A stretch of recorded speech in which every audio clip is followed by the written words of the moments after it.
impressed with them, I'm lucky. And Casey, the thing is that your 23-year-old, your 22-year-old is as self-sufficient as they are, still could obtain a lot more knowledge and a lot more capabilities to get a lot more money, because whether they're self-employed or they're employed by somebody else, if they knew what we're going to talk about today, they would be able to do just that much more. And if they had that, they could teach that to their kids. And y'all could have the type of trust account where y'all guarantors, y'all can add to this account. Y'all can add to the trust account.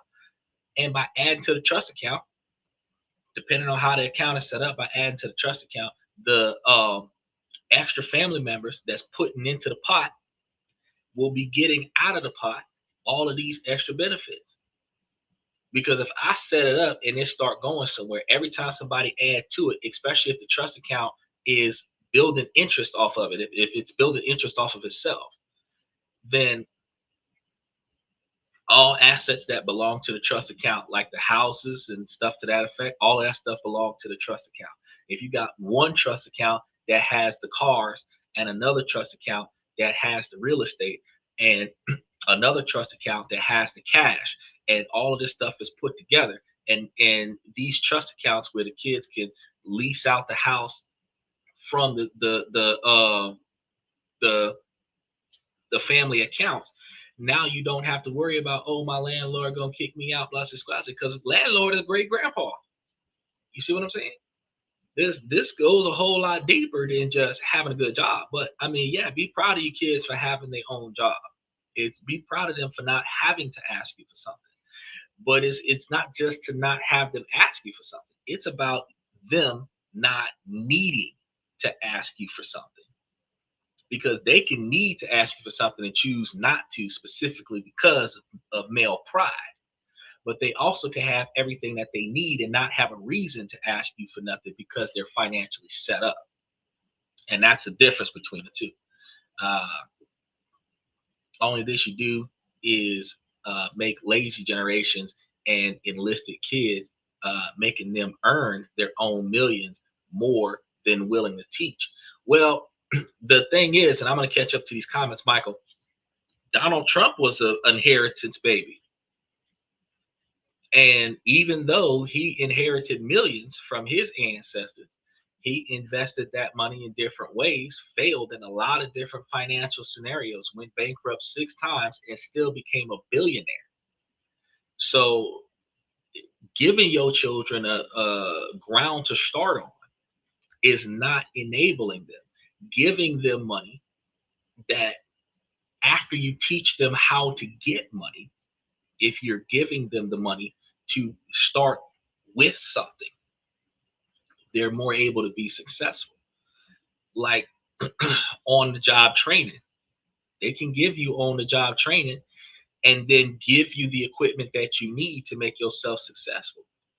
But if they gave you on the job training and you had to go and buy your own equipment, you know, a lot of people will start a job and the job got to give them the uniform to work on the job. But there's a lot of jobs that you got to go find your own money and go get your own equipment and show up to work prepared. And if you don't have the money to get the equipment to show up for work prepared, while you are more than capable of doing this job, they're not even going to let you start working because you don't have the proper equipment. So setting up financial success and then willing that financial success to the next generation, and then putting the usage of that capital into a stipulation where until they show financial savvy, they're not getting access to this capital. That is a kind of thing that you can do to make them less dependent upon free money. See what I'm saying? You say everybody gets $1 upon my death and the dogs get it all. Right. But if the dogs get it all and somebody's taking care of the dogs, then they're going to be the power of attorney over the dogs, and they're still going to be using the money. So there's no difference except teaching them how to be financially responsible.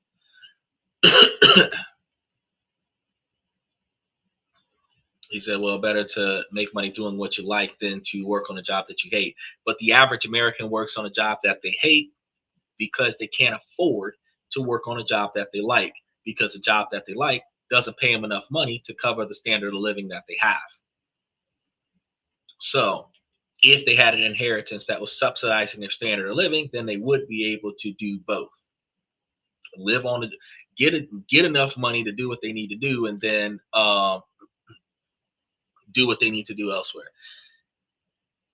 You say, yeah, Hugh Howard's. Yeah, but Hugh Howard's was the one who already made it. So you got to think about the average American really does a better job about giving it to somebody else that's in a family that's going to benefit from it. I look forward to watching them grow. I do too. Go ask grandpa for the money. Nope. They're not asking grandpa for shit because they're going to learn how to get it on their own.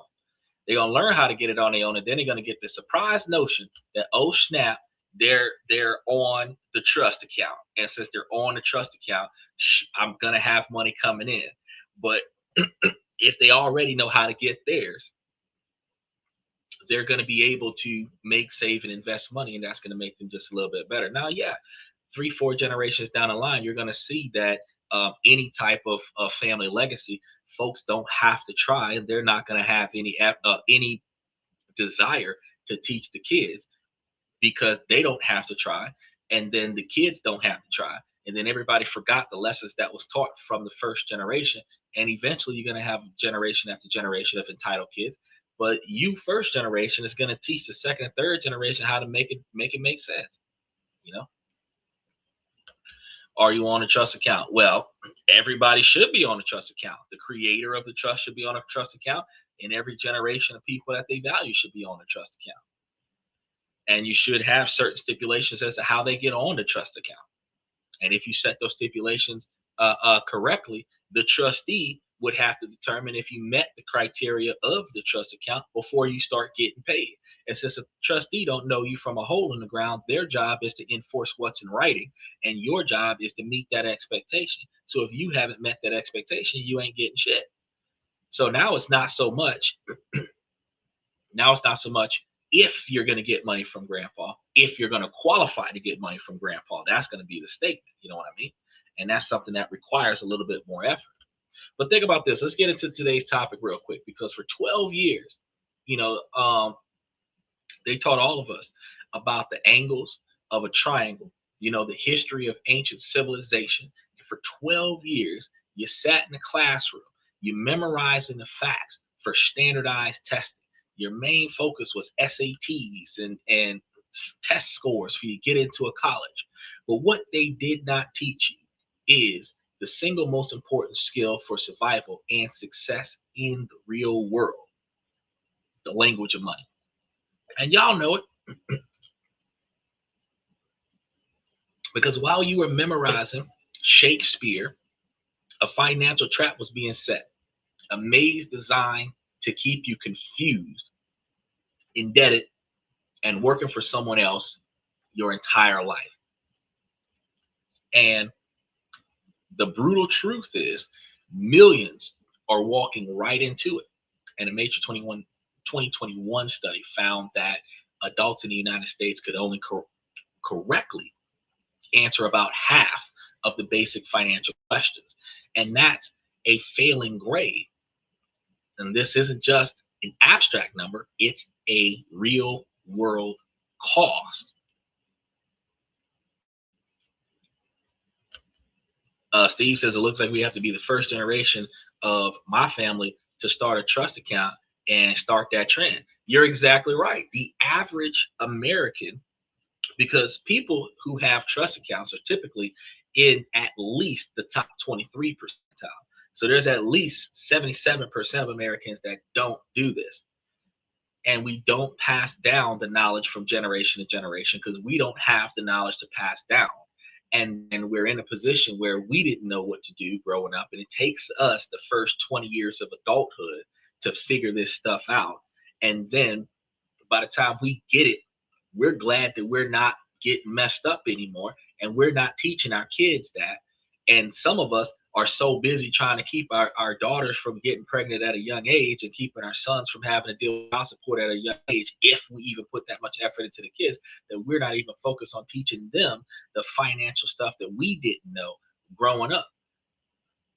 Because a lot of the times, think about, what do the kids value these days? Fashion trends, who taught them that? Name brand stuff, who taught them that? Y'all got babies in Gucci and Prada outfits and stuff. Are you teaching this child financial values with these expensive ass $300 baby outfits that's only going to be worn by the child 4 times before the child grow out the outfit? And are you being financially responsible when you buy a $700 or $800 outfit for your child when your child's school clothes cost $65? Think about it. But if we started with our first generation trust account, we learn what we need to learn. We build the trust in a revocable trust where we can make changes along the way. And then once we're satisfied with the outcome, we make amendments for the last time. And then we switch it over to an irrevocable trust. Or when we die, switch over to an irrevocable trust. And then whatever we set up before we die, it is going to be what everybody else is going to stand for as we put them onto the trust account. And if we start by teaching our kids, and we start by teaching other members of the family, you have ways to add people onto the trust account, ways to take people off of the trust account, and when the trustee is supposed to make those changes, and all of the stuff that you put together on it. The more complex your trust account is, the more expensive it is to manage it. But the fact is that the more complex your trustee your account is, the more successful the next generation has to be in order to benefit from the trust account. That's just, it is what it is. Because once they start receiving money from the account, there isn't a reason why they're not going to continue receiving money from the account until they pass away. But the next question is that when do they start receiving money from the account?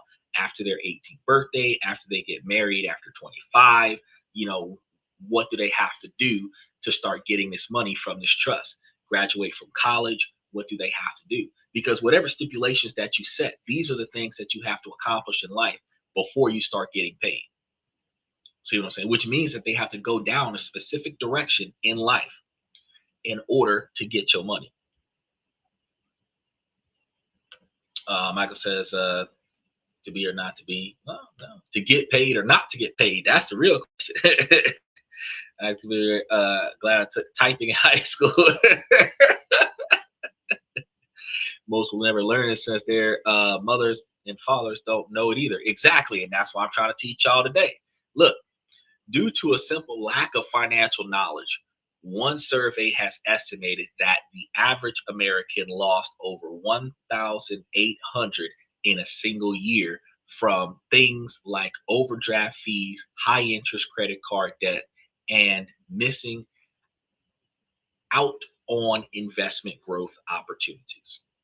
And that adds up to over 436 billion sucked out of the pockets of everyday annual people. $46 billion that we're just giving away on a regular basis. And who gets hit the hardest? Ironically, the young people. Studies are showing that Gen Z score the lowest of any generation so far on financial literacy tests, with some research indicating that they answer as few as 38% of the questions correctly. And it's no wonder a staggering 88% of adults say high school left them unprepared to handle money in the real world. The system isn't broken. It was designed this way. It was built to create compliant workers, not confident wealth builders. But what if there was a different path, a roadmap that schools should have given you, but they didn't?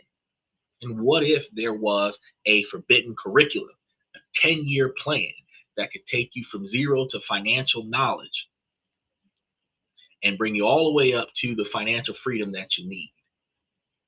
Because this isn't a get rich quick scheme yet again. This is a get rich young blueprint.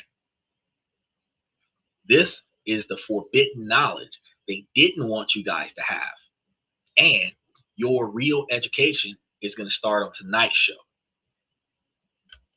Is it funny how you spent 12 years in school to get you ready for life, and most can't handle money? Well, they didn't spend 12 years in school to get you ready for life. You spent 12 years in school to follow instructions, do as you're told, repetition. They didn't teach you nothing meaningful that would make you financially successful. Your degree is based on historical data that has absolutely nothing to do with the on the job training that you need to get the job. You're more directly in line with what you want to do with your life by going to a trade school than what you do by going to a 4-year institution. Because the only thing they're going to teach you in a trade school is how to perform the task that needs to be performed to make the money on the career choice that you have. High school got you cramped into a specific place like prison.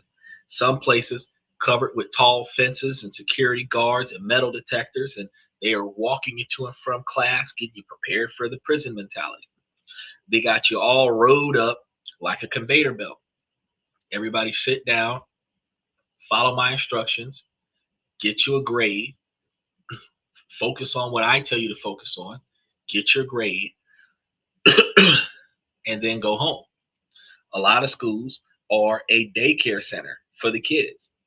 Go to school because I got to go to work. You can't be home by yourself. Sit there until this afternoon, and then I meet you back at the house. Most families that are low income families can't afford to feed their kids.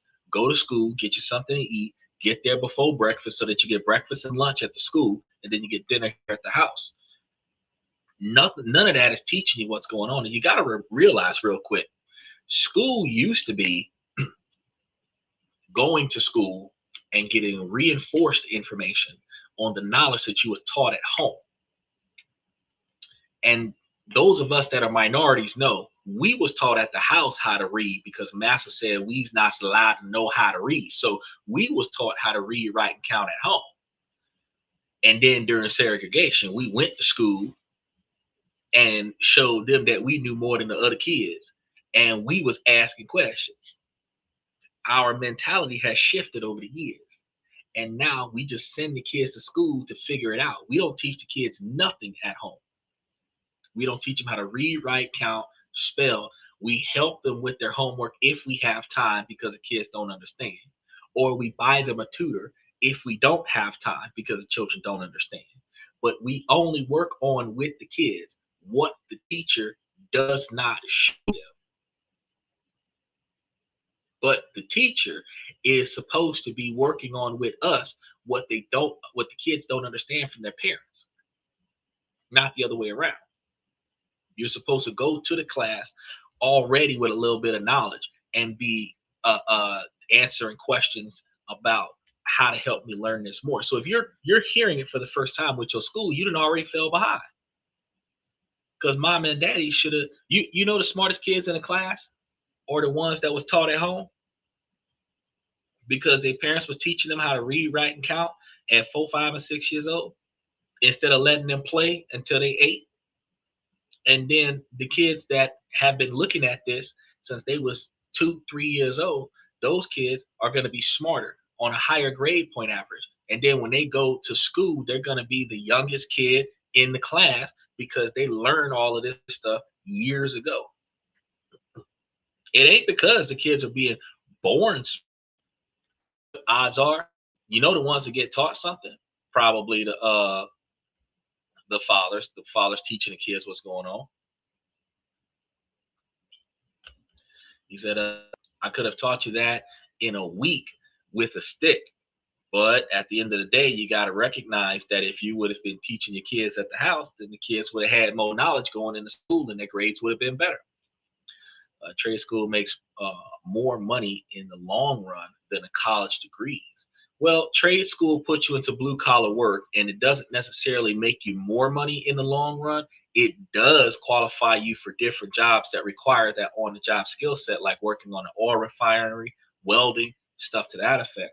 But it's not necessarily going to get you a far better job than what you would have gotten out of a tech company if you would have gotten an IT degree and had those years of experience in a IT school that would have taught you how to do coding, where you could have been making $250,000 a year typing on a computer, working for Google, you know.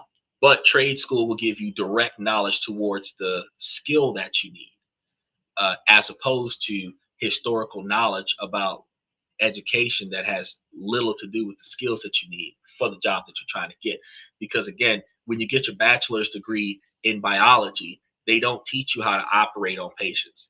But nursing, doctors, surgeons, local anesthesias, vets, techs, radiology, there's all of these different medical fields where a biology degree is supposed to be the degree that you need to get that type of job, or preferred degree that you would need to get that type of job. But then after you get that biology degree, you still have to go past your genetics class, go to med school, and have them spend a whole nother 8 years of showing you how to use needles, inject them into people, dosages, and this, that, and the third, which has nothing to do with the original bachelor's degree that you had gotten. Is I can learn some things as college degrees just by reading the textbook. You can learn everything that you learn to get a college degree just by reading the textbook, because all they're doing in the college class is going over the textbook that you should have already read, but you chose not to read it until the teacher started talking about it in class, and now you don't understand it. Now you're going to go back and flip through the pages and try to find the concepts that are bolded in the textbook to figure out what's going to be on the test. If the parents don't know the new math, ain't no new math. It's the old math that the parents didn't learn when they was going to school, and the different ways to get it done. And I can tell you, I know this because I'm teaching 40, 50 different countries around the world right now. And I can tell you that the concepts are still the same. It's just which year they're being taught, whether they're being taught in high school or they're being taught in junior high school. That's the only difference. Oil rigs, 220,000 per year, no experience. Oil rigs are not 220,000 a year, no experience. You have to have the experience to know how to utilize the oil rig equipment. It is so. Here's the thing: you do not have to have experience on the oil rig. You have to have the experience of the stuff that is on the oil rigs. So the welding equipment, the any of the release valves or stuff to that effect that they've got going on. You have to know how to turn these things, what the temperature gauge is supposed to look like, all of these other things that needs to be dealt with on the oil rig. But also that 220,000 a year situation you got to think about on those oil rigs.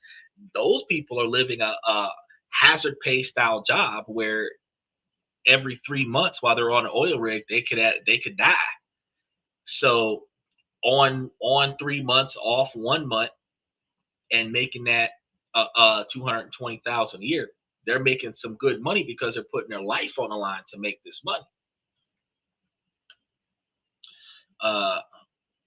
Nursing degree in 9 months, LPN, sometimes 18 months, and not necessarily getting that 68,000 a year.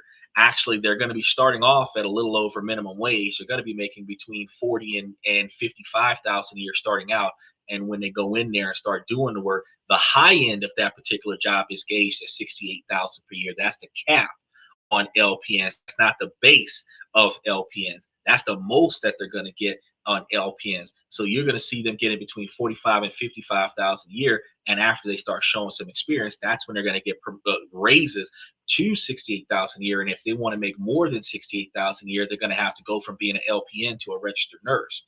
And that 68,000 a year, which is the median or high end cap of that particular occupation, is on par with a fast food restaurant. So you went to college, you put all these years into college so that you could put on some scrubs and get paid the same amount of money as a dishwasher at the Chili's.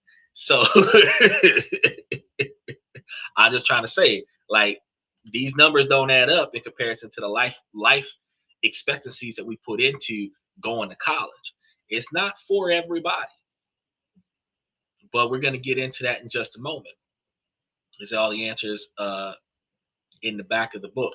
Well, The answers to the explanations are back of the book, but it's just for textbook knowledge, because book smarts and street smarts are not the same thing. The ability to adapt to circumstances, street smarts, and the ability to understand textbook concepts is book smarts. And you real world application of textbook information has to be learned in real world application, and that is where on the job training comes from, is a real world application of textbook information, and they're not always hand in hand.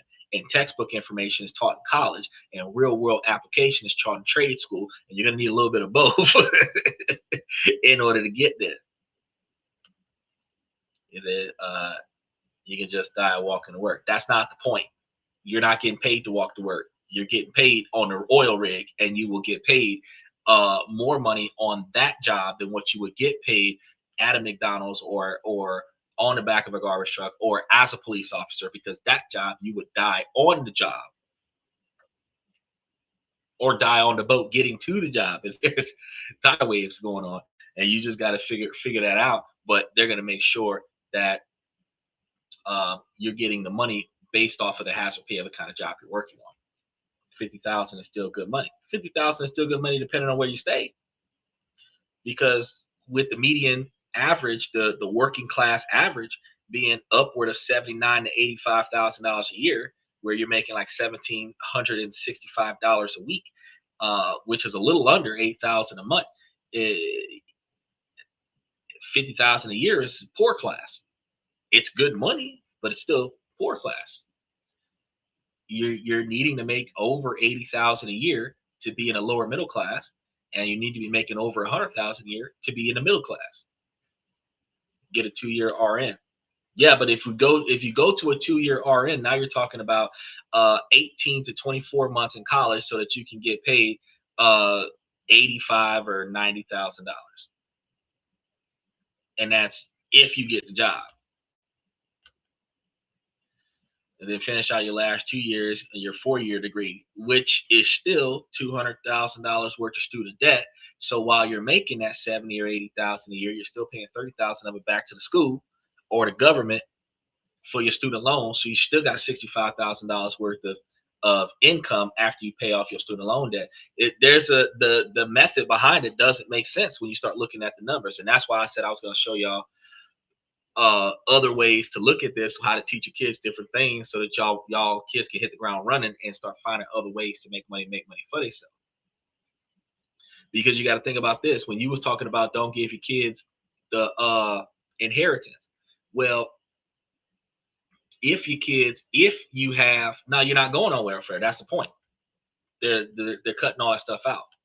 If you have the inheritance that's helping subsidize the kid's income, what happens is that they either have money to pay for their standard of living, where they can take the money that they work for and pay for their education so that they don't have to take out as many student loans, or you have the money going towards their education if they're staying at home with their families, so that they don't have to work at all, so that they can focus on their education, so that they can get the degree without having to borrow so much money for their education. If you get out of school with less student debt, then you can hit the ground running with living your life fresh out of college. If you got a $70,000 a year job fresh out of college with no student debt, you're better off than having an $80,000 occupation with $200,000 worth of student debt fresh out of college. See what I'm saying? You need less because you owe less, and you can survive on less, which means that your expectations for career choice is more vast, because now instead of bottlenecking at the top jobs, you can take anything that you can get, or anything that's in line with what you want, because you're not limited based on the amount of money that you already have coming in versus what you want to do. And then again, welfare is only for the poor, the extra poor, and welfare cap stops at 30,000. So even though you're not making enough to survive in a poor class, you're not going to get on welfare at 55, 60,000 a year unless you got 5 kids. You get on welfare at like 30,000, 35,000. You might even be on like a semi-subsidized welfare system at 50,000, but that's it if you're lucky, because they're cutting everybody off because they're standardizing everything to private entities, and it's not government funded as much.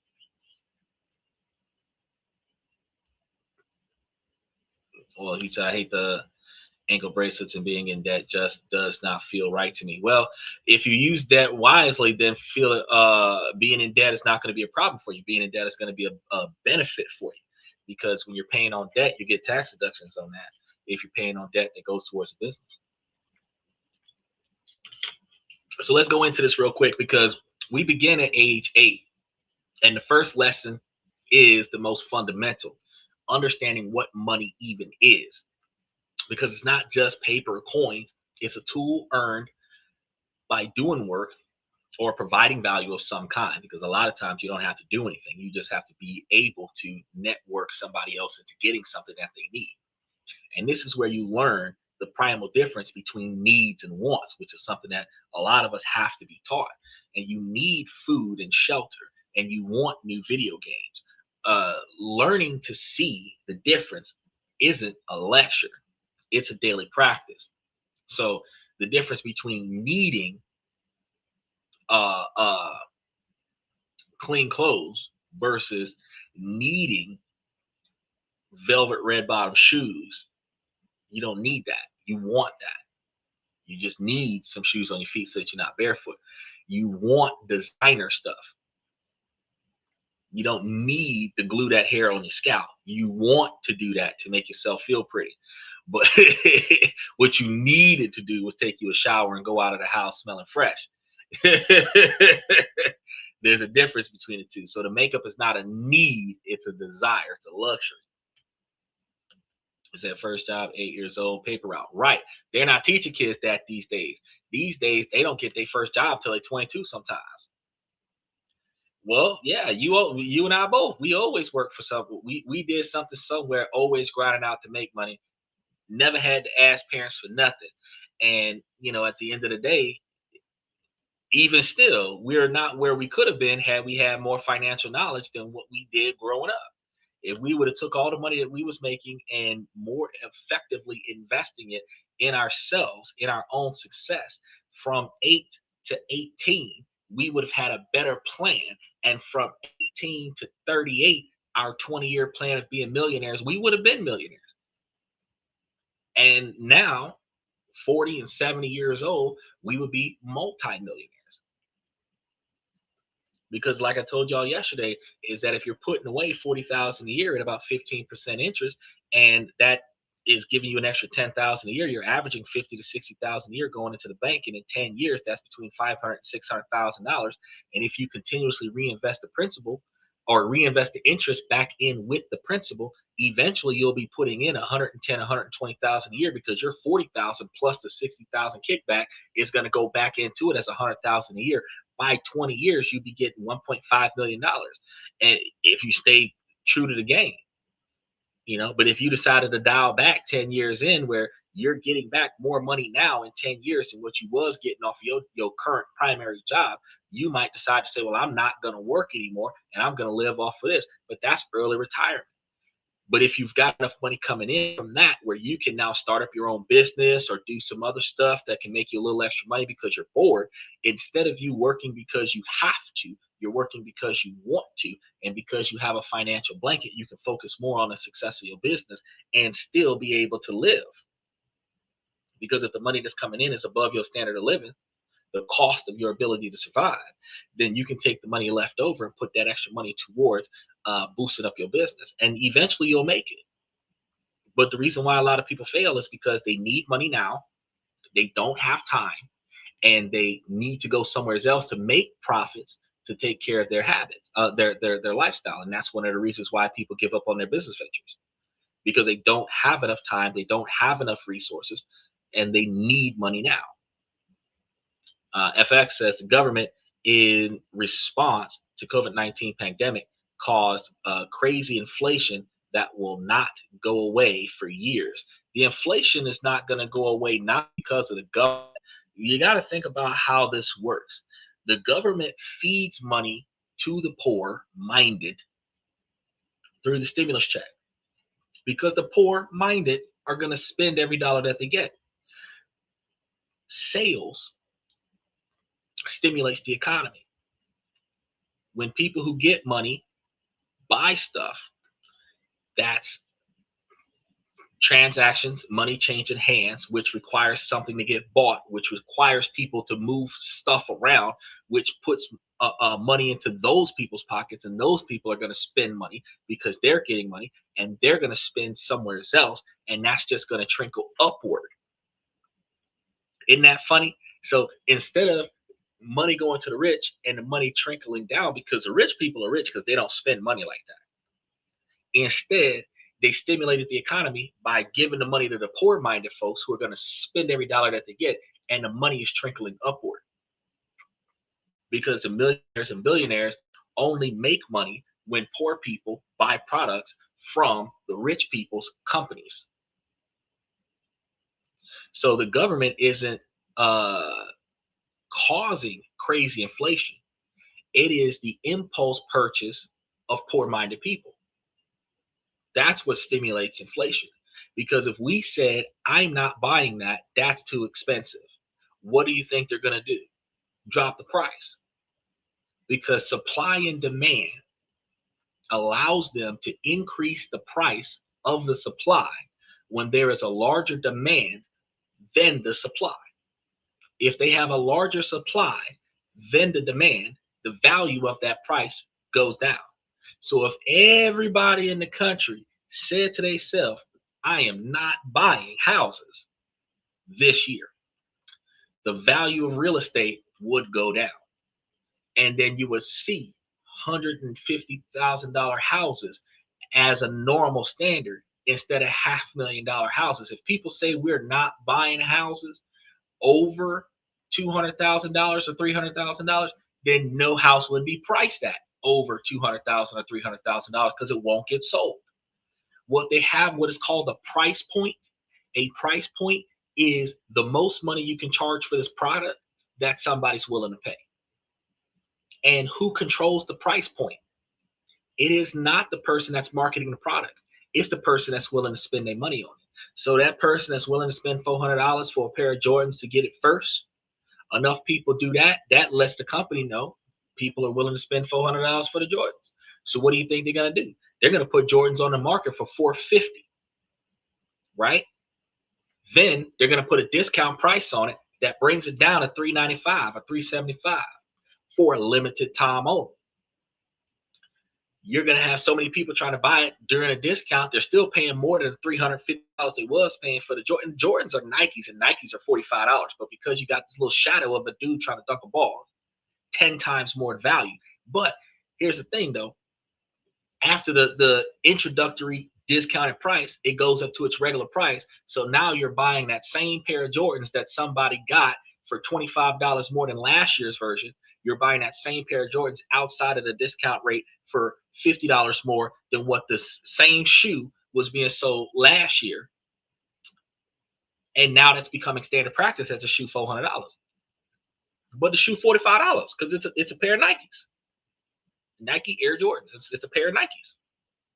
And you get that same shoe for 10% if you take the little basketball jumping die off the shoe. But that's what we're going to be getting into today, teaching the kids about value. Because does a pair of Jordans outlast a pair of Nikes or a pair of Reebok or a pair of Adidas? No, they do not. Do they outlast a pair of Converse? No, they do not. It's just style. The Philosophy of Money, a great book. Yeah, it is. Or control key property with great visibility. In order to control key property, you have to know what key properties to control. Good to see you, Dylan. Now, the goal here, when we start talking about teaching the kids at 8 years old, is to do some simple practices with powerful choices. Just like I gave you guys the examples about the shoes. This is going to start with like clear jars, not piggy banks, because you cannot see inside of a piggy bank. You start putting coins into the piggy bank, and then you got to break the piggy bank or take the little thing out of the bottom and let the coins come out of the piggy bank and count the money to see how much you made in the piggy bank. With piggy banks are blind savings. You want to get like clear jars. Y'all know those of us when we was kids, we had mason jars, the giant glass jars that you could see through and you could just keep adding coins to. Some of us, we had parents that would cut a slit in the lid and screw the lid down on it and just drop money into the jar until the jar got full. And then we took the jar and went to the bank and turned that jar into big bills or deposited the money into the bank. When you get these jars, that jar is specific for a small goal, something like a new toy or a book. For example, the red Lego car that costs like $10, every dollar that goes into this visible jar is a visible step towards that goal, right? So you practice savings versus spending in real time with your 8-year-old. And for example, there's another one at the grocery stores. You show them 2 boxes of cereal, the character branded one for $5 and the store branded one for $3. And then you ask them, is the cartoon character worth $2? Because that's 2 weeks of savings for your Lego car, right? You are learning the first lessons of value. The same thing I told you about the hyperinflation of Jordans. And then I explained to you truthfully how Air Jordans are a version of Nikes, and you can get a pair of Nikes for 10% of the price of Jordans. So is that little Jumpman guy on the side of the shoe worth 10 times more the cost of the shoe? Some people were taught in their upbringing to say yes. Others would say, nah, that's a waste of money. Open a bank account with your kids. No, you don't open a bank account with your kids. You teach your kids financial freedom. Well, you teach your kids financial responsibility first. Then you open up a bank account to monitor for your kids. Because opening up one with your kid, like taking them to the bank and putting them on a joint bank account with you, that ain't doing nothing for them. Showing them how to be financially responsible and then teaching them what banks are like after they know what they're doing, that is going to be the best way to go. But we're going to be talking about that in just a moment. Yeah, show them how to invest. That's going to come later as well. But at least you're on the right path. Read the label. Well, you want to, well, first of all, you have to identify, is the label really all that important? Looking at the product and what you're getting the product for. If you're getting a product for substance, then you're not really worried about whether or not the product is name brand or generic. If you're getting a product for durability, you're not focused on the name brand, you're focused on the reputation of durability, not the marketing of durability. You're looking at a product review that, like, for example, Tesla Cybertruck, not good for construction. But at the end of the day, if you're looking for a car that doesn't spin gas and doesn't have money on maintenance, you could potentially get one. If you're looking for a vehicle that has historical reputation for being durable, you're looking at a Dodge Ram or a Ford truck or a Chevy Silverado. You know, those are like the 3 trucks that you see in America. But the Toyota Tundra, you could see those. That's a 4th truck that you could see out there putting in work. But really heavy machinery is typically done by either Dodge or Ford. Dodge 3500s and Ford 3500, where those are diesel trucks that haul airplanes and everything else all over the place. Exactly. Honda versus what is that? Predator Generato. Name you didn't even know about. Versus the Mustang and the Camaro that's overpriced with high insurance on it. Exactly. But here's an unorthodox angle for you to think about. If you turn the home into a micro economy, you have the child running a mini store, for example. You buy a multi-pack of snacks for $5, and then you let them sell each snack to the family members for 75 cents. When they're done, they'll have $7.50 and a $2.50 profit. You can go so far as to have them restock that snack with that $5 and keep the $2.50 profit. they are physically experiencing what it means to provide a product and earn a profit at the same time. Which, if they're turning a profit off of selling snacks in the house, um, they would be in control of the snack drawer or whatever in the house. They would go with you to the store to buy snacks, and they would prioritize buying snacks to double their money so that they could use the selling of snacks so that they can go and buy something that they need. So instead of them jumping up and down and having temper tantrums in the store because they want, they're going to give you the money to buy the inventory so that they can sell the stuff at the house so that they can make their money. That's just the introductory levels at like 6, 7, and 8 years old, where you can teach them how to be financially responsible. He said, I will take the Predator half the price and just as good. That's the idea. That right there is a financial idea. It's a not well known company that has a cheaper price because it has a lower demand for it. It has the same quality of performance as a Honda, and it's going to get you a lot more for your money. That's the cost. That's the idea. Instead of buying name brand, shoes used to eat up my money when I was younger. I was spend my last on shoes. I used to buy dress shoes when I was younger. Shoes was cheap for me. I was actually 16, 17, 18 years old. I was in silk and satin suits and stuff. I wasn't wasting money on, because the $400 you spent on a pair of sneakers, I would have spent on a whole outfit, probably 2 or 3 outfits with the shoes. I was ironically flashier. My clothes were not tied to or limited to a trend. I could wear my stuff year round. You got summer clothes and winter clothes, and I got let's go outside clothes. But that's because I learned, ironically, what I learned is that trends tend to come back around every 10 years. And since I learned that, I went back, because I was born in the 80s. I went back to the 60s and 70s, and I made that the generation of attire that I was just going to stick with my whole life and just wait for the trend to catch up to me.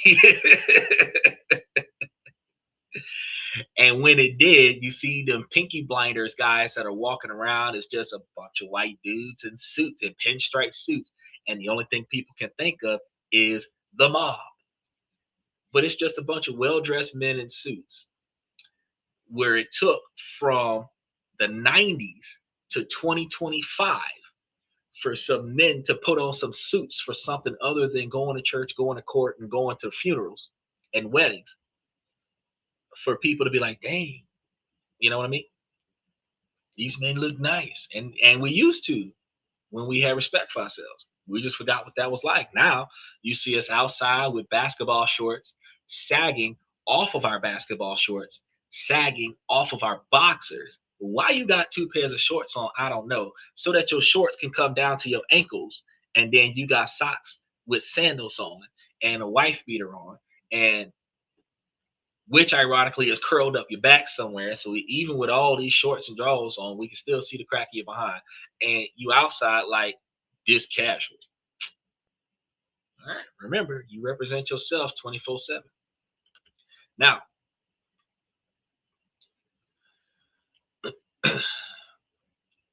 doing these steps is going to be the first steps in rewiring the brain to see the world not just as a consumer. Because if you only think about stuff in life as you're buying it, you are going to have a one-track mind of going to work to make enough money so that you can buy the things that you want.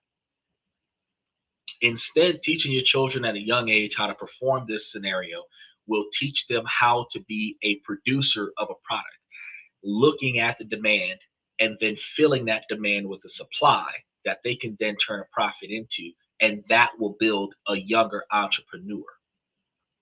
Because drop shippers are successful because they know how to find the product that people are interested in buying, and then they sell those products so that they can make profits off of the product. Even Michael does estate sales. He goes places and buys stuff that's being undervalued and sold at a cheaper value. He'll buy it, then he'll go back and sell it either online or in person to someone else who will spend more money on it than what Michael originally spent on it, which allows Michael to turn a profit on somebody else's, ideally, greed and desire. But 70 years, you've spent 20, 30, 40 years knowing the kind of items that people would be willing to spend money on. You do your research on some of this stuff. And then based on the quality, you'll pick it up. You'll clean it up. If it's not already cleaned up, then you'll put it up for sale and somebody will buy it. He said, still learning this computer, needs spell check. Now, think about this. The kids also can take their toys, their own toys, or a bulk box of family snacks and put a price on them as well. And they can sell them to siblings, or they can sell things back to you. And that is ways that they can generate revenue. They can also rent out their toys to some of their friends or rent out their toys to some of their siblings. So instead of them fighting over the toys, one kid can have another kid give them $2 or $3 for the toy so that they can get the money off of the toy being used by somebody else. And then they get it back after a couple days.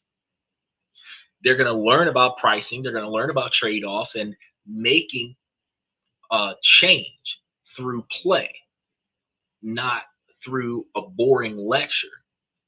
Then they're not physically experiencing, they start to physically experience what it means to provide that product and earn a profit from the provision of that product.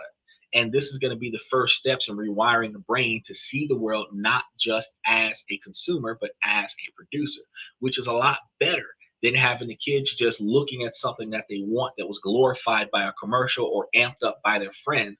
And then they come to you and they just say, hey, mom or dad, I want. Instead, it's like, well, how do I get the money to go get that?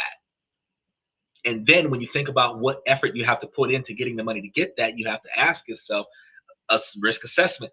Is it worth me putting in this much effort to get that item? That's when you start deciding at a younger age, do I go get those new Ninja Turtle shoes, or do I just like let that ride for real quick?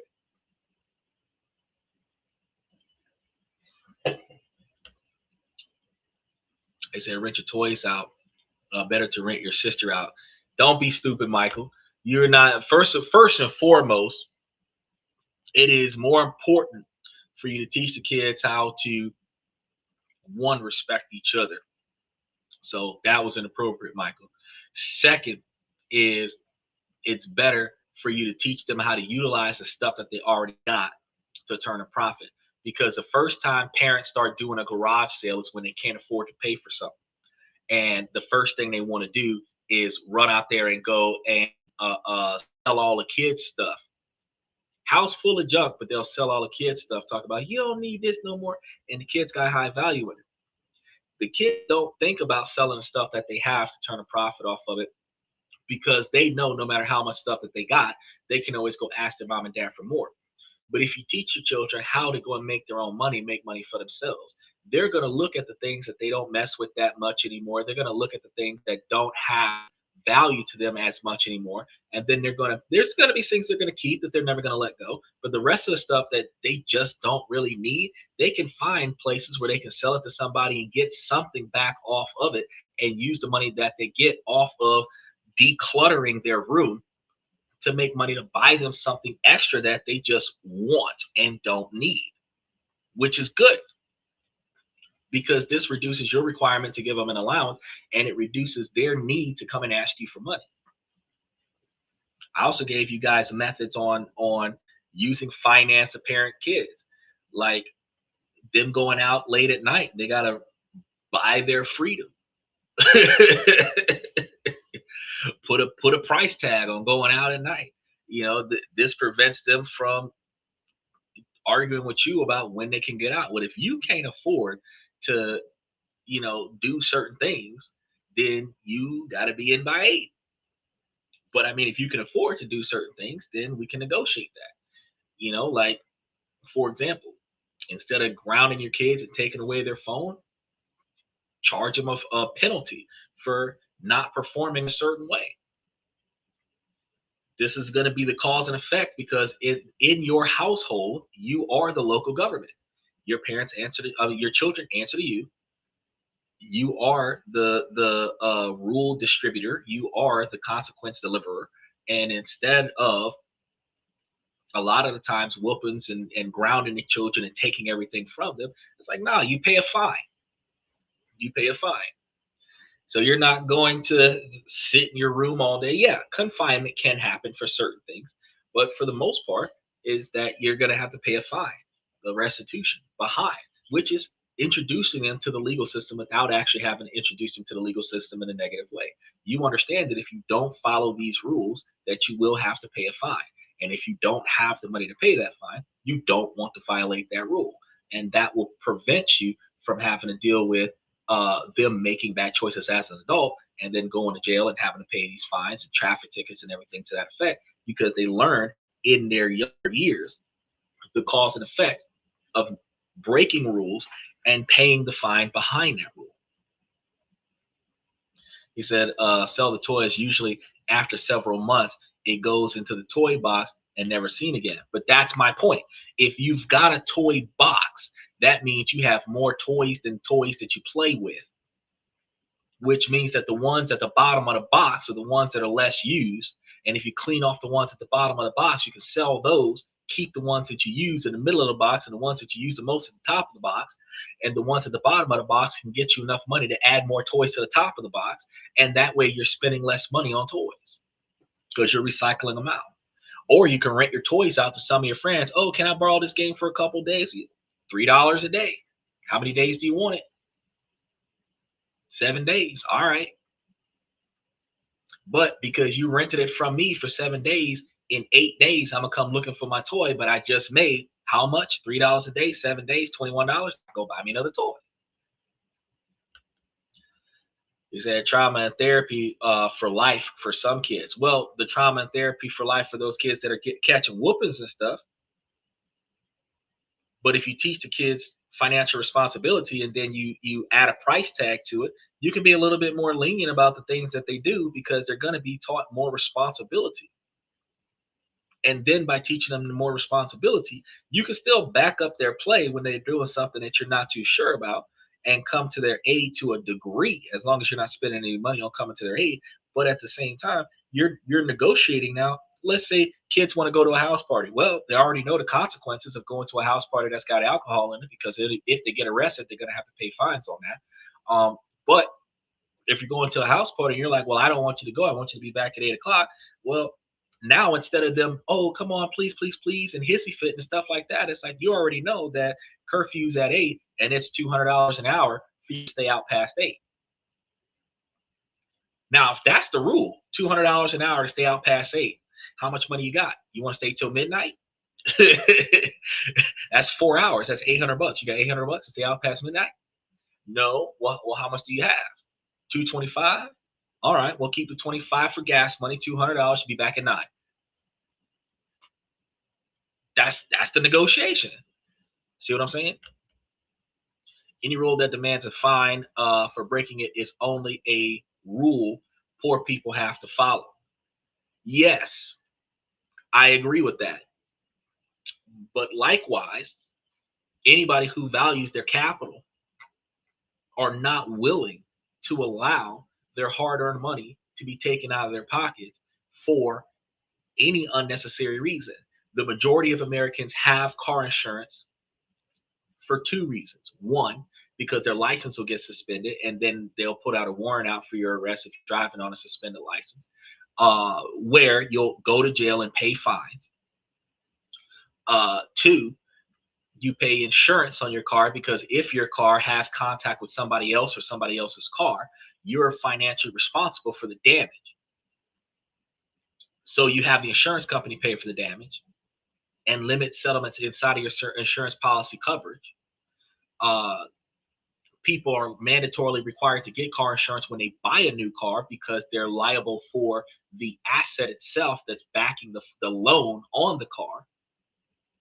So you're not able to just run out there and go and get a car with no insurance on it, because the laws have financial penalties if you don't have car insurance. People wear seatbelts. Statistically, it is safer to have a seatbelt for head-on collisions, but a T-bone collision, it is not safer to have a seatbelt on. A lot of the times, you break your collarbone for wearing a seatbelt. People wear seatbelts though, and they wear seatbelts not because it's safer. They wear seatbelts because they don't want to pay for the ticket for not having a seatbelt. Plain and simple. It's a non-moving violation. You can get 30,000 seatbelt tickets and never lose your license and never have an increase on your car insurance, but you'll be spending more money not wearing seatbelts than what you do by putting on a seatbelt. Which is why, even if you normally drive your vehicle without a seatbelt, if you pull up next to or in anywhere near the shape or the front of a police car, you're putting your seatbelt on now so that they don't pull you over and give you a ticket, because you don't want money to be taken out of your pocket.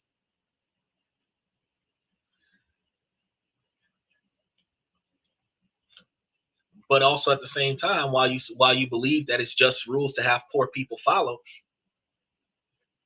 rich people will pay the money for breaking the rules because they can afford to pay for they've built up enough wealth to be able to pay for the financial cost of that consequence.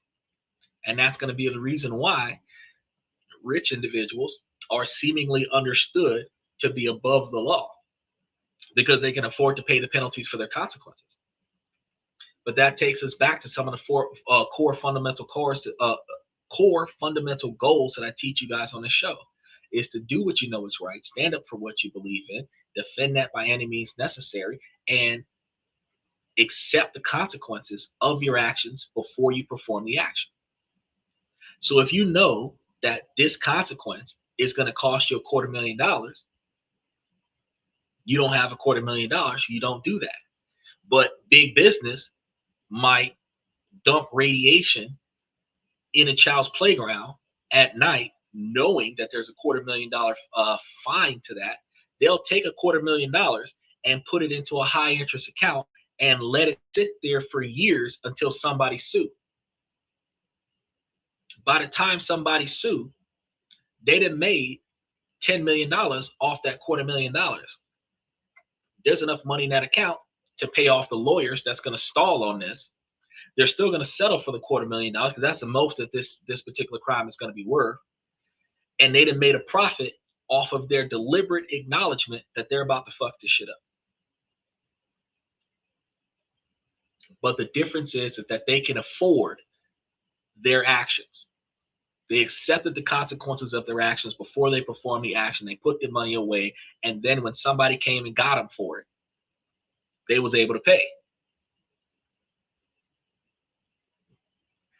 Think about if we had that type of system,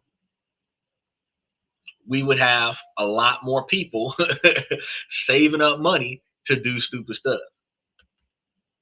How many of your friends did you rent your toys out to? Actually, I was selling mine. I didn't rent nothing because I ain't trust my friends to return nothing. I would sell it to them for a decent price. If they wanted something, I'll sell it to them. I had a job too, so I was going out there buying stuff. If your kid had $200 per hour, she may kick you out of the house.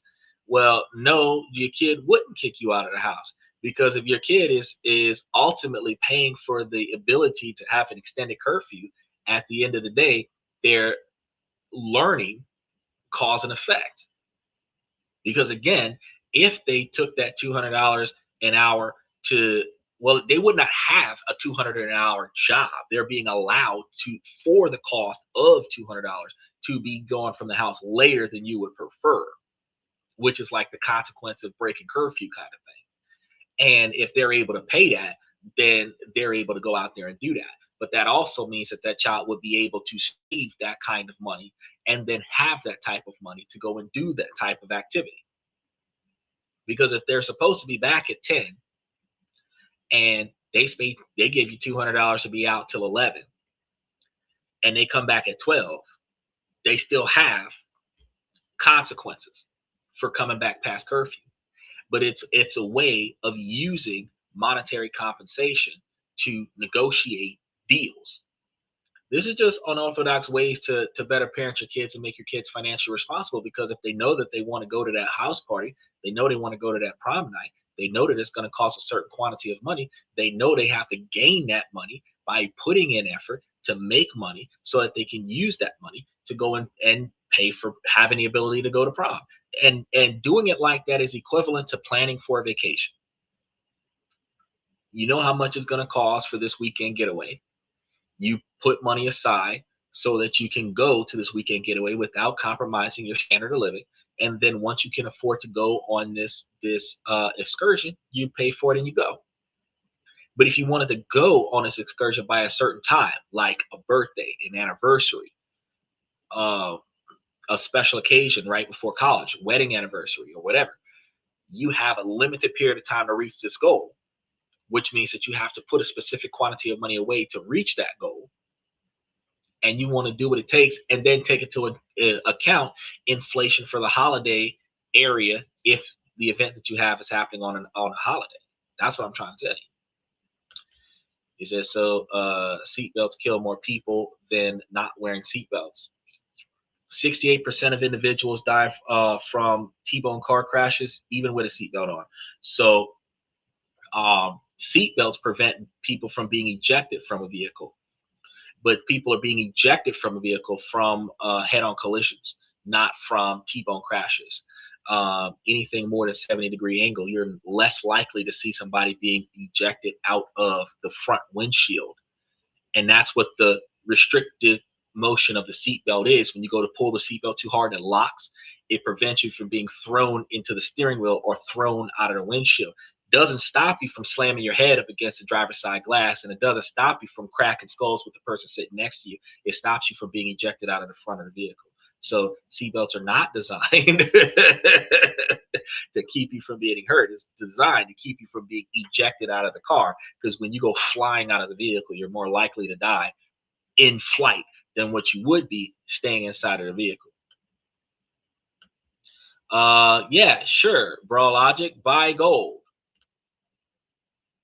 But it's a stupid move to sell stocks before 2026 to buy gold, because we've already proven that that's not logical, because gold will be $6,000 by this time next year, and cash stocks are going to be paying you regularly way more money than that over the monthly basis of the cash stocks that I've told you guys about on the show. So remember that. He said, bro, I agree with you. What is the price today of gold? I disagree with Bra Logic. I think both of y'all are insane for saying sell all of your stocks and go and buy gold, because you're not going to make that much money off of it. To gain at, what is it, $4,300 an ounce for gold, to gain $1,700 in a year to a year and a half off of your investment, you're not making that much money, because $4,300 to get, if you're lucky, $1,700 off of that is roughly around 10 to 15% interest. And you could have put that into ETFs and cash dividend stocks and gotten that amount of money, or the 18 to 20% that I'd be showing you guys on the platform. And you could have taken the interest and put that towards gold and silver, which would have been a smarter move, because you would be more diversified.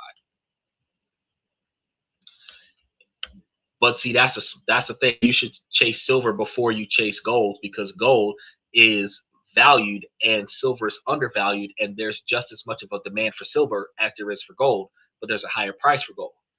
When silver matches gold in value, you would have gained 100 times more profit off of silver, because where gold is like 4,300, silver is going to be between $50 and $40 an ounce. So it's better to chase silver, because you would have more shares of silver than it is to chase gold.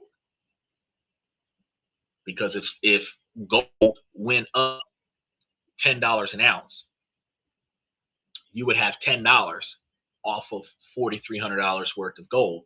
And if silver went up $10 an ounce, you would have 100 ounces of silver for 1 ounce of gold. So the difference between getting $10 for $4,300 worth of gold and getting $100 for $4,300 worth of silver is that you made more money off of silver. So back to our topic about investing in kids, because you guys are started segueing into Tuesday's show. But you're talking about back in the 70s. We're in 2025, so that's not relevant at this moment, Michael. So where can someone buy physical gold? Well, you can go to certain gold places. Well, I gave you guys a list of places where you can go buy gold. If you just go back and check the episode where I was talking to you about gold, silver, and ETFs, I did a whole show covering this several months ago. And there's plenty of places where you can buy precious metals and precious minerals, because I did one show about precious metals and another show about precious minerals. So you guys can just go and look at those shows. You can just go into the YouTube chat and just the channel and just type gold in the search, and every episode that I talked about gold or precious metals will pop up, and you'll be able to look at that show. And there's a list of places. You can invest in the ETFs. You can go and buy the physical gold. The physical gold is not going to give you as much value because you have to store it and potentially pay insurance on it. If you store it, there's a higher risk to it without insurance. But if you store it without the insurance, and it gets stolen, the gold is lost.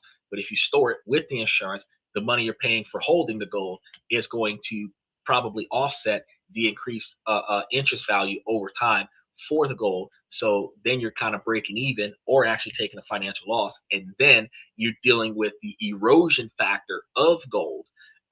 So if you have it and it is eroding away over time, depending on the environment that it's in, then you'll likely lose the monetary value of the gold because you have it in a condition where it's kind of evaporating, in a sense, eroding away. So all of this stuff changes the dynamic of, do you really want to spend the money to do that? So we're going to get back to the main topic. He said, "What? Yes, let's see the difference. You will never get gold at $200, but you can start today. But if you started today, you'd start today at $53 for silver, so that when silver is 200,000 or 20, not 20, but like $2,000 an ounce, you would have gained 100% on it. So it's actually typically the average American is smarter for them to invest in ETFs, and it is smarter to invest in the cash dividend stocks through ETFs, where they have more liquidity in that than what they would in buying actual shares. And if they're paying dividends on it, you put your cash up on an ETF. Whenever you sell it, you get your money back tomorrow, as opposed to having to wait a couple days for it to sell and then waiting a few weeks to get your money back, and then dealing with buying and sharing situations. Because who pays insurance on gold? Smart people. That's who. The same people who pay insurance on their diamonds, the people who put insurance on their paintings, their vases, their antiquities. They have a whole room in their house full of expensive stuff that no one gets to see or touch, and they have insurance on everything in that room. Yeah, smart people. Now, back to the main topic. At ages 13 to 11, because y'all are slipping, and we need that's a topic for Tuesday, not today. At ages 13 to 11, now is the foundation that you've set from before, from ages like between 6 and 8 up to 11. Now you want to start using that to build a habit, and this is going to be the age for simple structured allowance budgets, where, like I told you guys before, those simple structured allowance budgets could be based off of them putting an effort around the house, showing them things that they need to do so that they can earn money. And then you show them how every dollar that they receive can get split into 3 categories: either save, spend, or give. For example, if their weekly allowance was $15, the rule would be to save $5 for potentially for a new bike, $2 to give, and another $8 is their spend. And this is a simple system that teaches them that every dollar has a job. And that also allows them to build a more appropriate budget. Then they begin setting slightly bigger goals as they get older because they go from a new bike to a new pair of sneakers. And then they're going to be learning the use of basic banking or custodial savings accounts to watch their balances grow. And that's when you're teaching them about going to get their banking account between 11 and 13, when you're showing them how to keep these accounts in good standings. You're going to show them how to read the policies from the banks, which type of accounts they're going to be using, because some accounts have usage expectations, some don't. And then they have some with minimum requirements and some don't. And that helps them change from just money can I have to let me see what's in my own account and what I'm willing to spend money on. Okay, so there is I didn't say rust, I said erode. And yes, the reason why they have gold and other precious minerals in temperature controlled rooms is because they don't just stay that way forever. The weight of the gold that you currently have is the weight of the gold that you're going to get paid for. With think, for example, a wedding ring. A wedding ring has a certain level of gold in it, but through wearing it, a certain quantity of it is eroded away. And the weight of the remaining gold after years of wearing this wedding ring is going to be the weight that you're going to be using at the pawn shop, where they're going to give you less than half of the value of the gold. So remember, you're saying rust and I'm saying erode. There's a difference.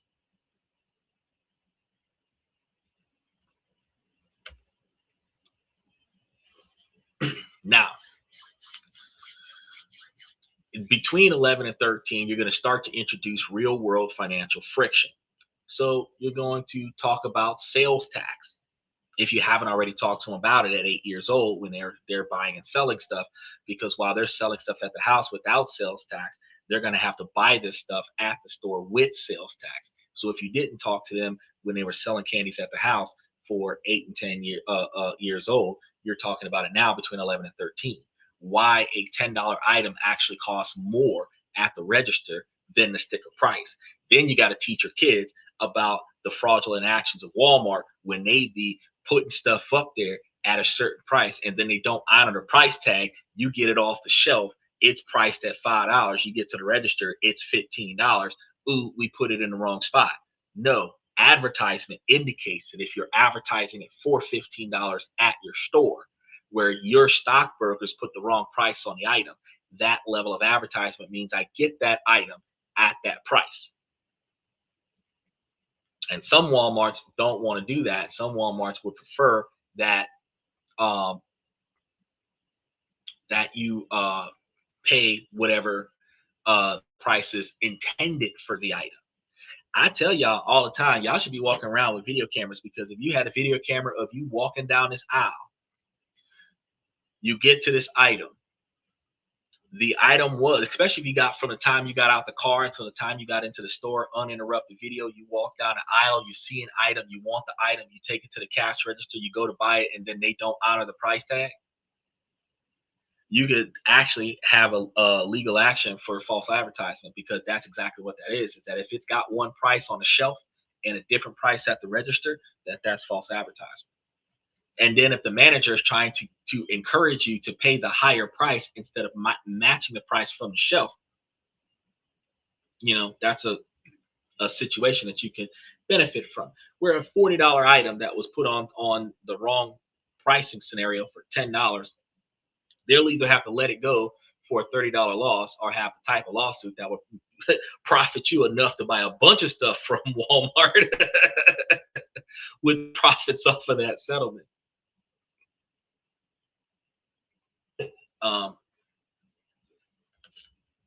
Is that they record us, so it would only make sense to document yourself at a store, especially if you live in California, because the way they got assault rifles at the front door, Walmart policy still is that they should not ask you for your receipt on the way out.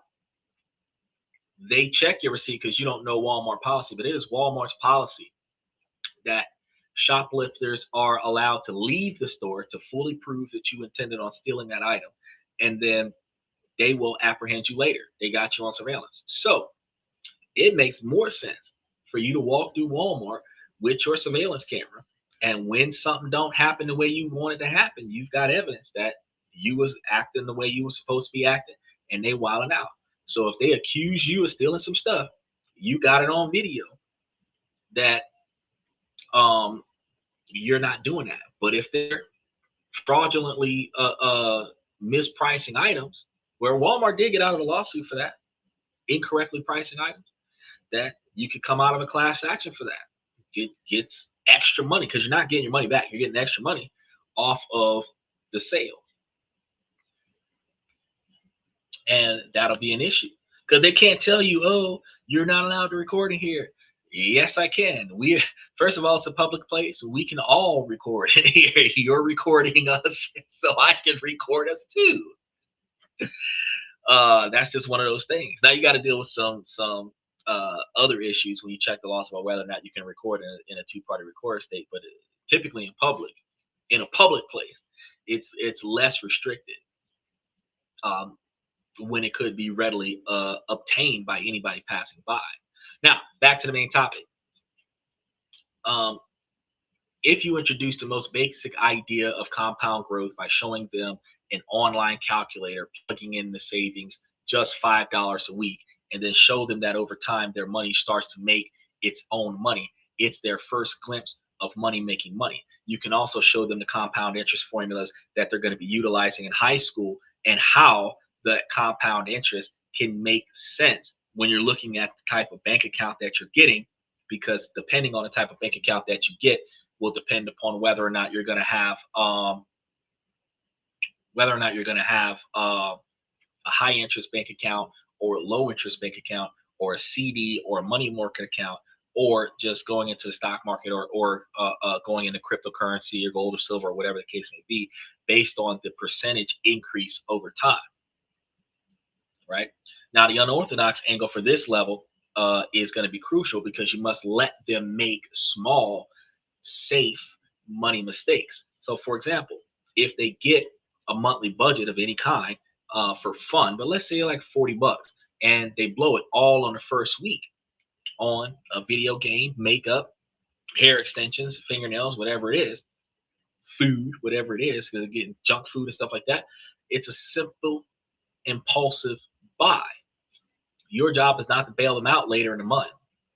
Let them feel the consequences for the next 3 weeks about the purchase that they made.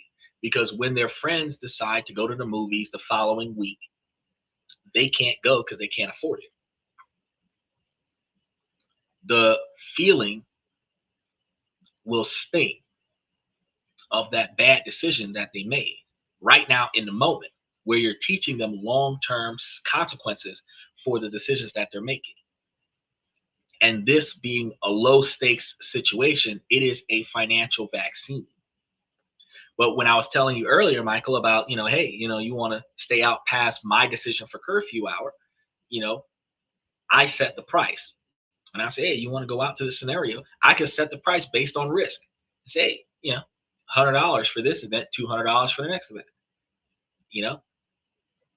and then that $200 an hour to go out or whatever the case may be. And oh, sure, if they've got it. But if they don't got it, you're setting a price and saying, well, you can go if you can afford to pay me to go. If you can't afford to pay me to go, you can't go. Now it's not, I'm just putting down my foot to say to put down my foot. I'm actually just making it clear to you that, this is the standard. This has always been the rule. Now that you have to execute the rule, if you didn't save to stay out past curfew, you're not staying out past curfew. My curfew won't change. You're going to get an extension on the deadline. See what I'm saying? It will immunize these children against making similar financial mistakes later in life, especially with thousands of dollars on credit cards and taking out unnecessary loans, or doing this ridiculous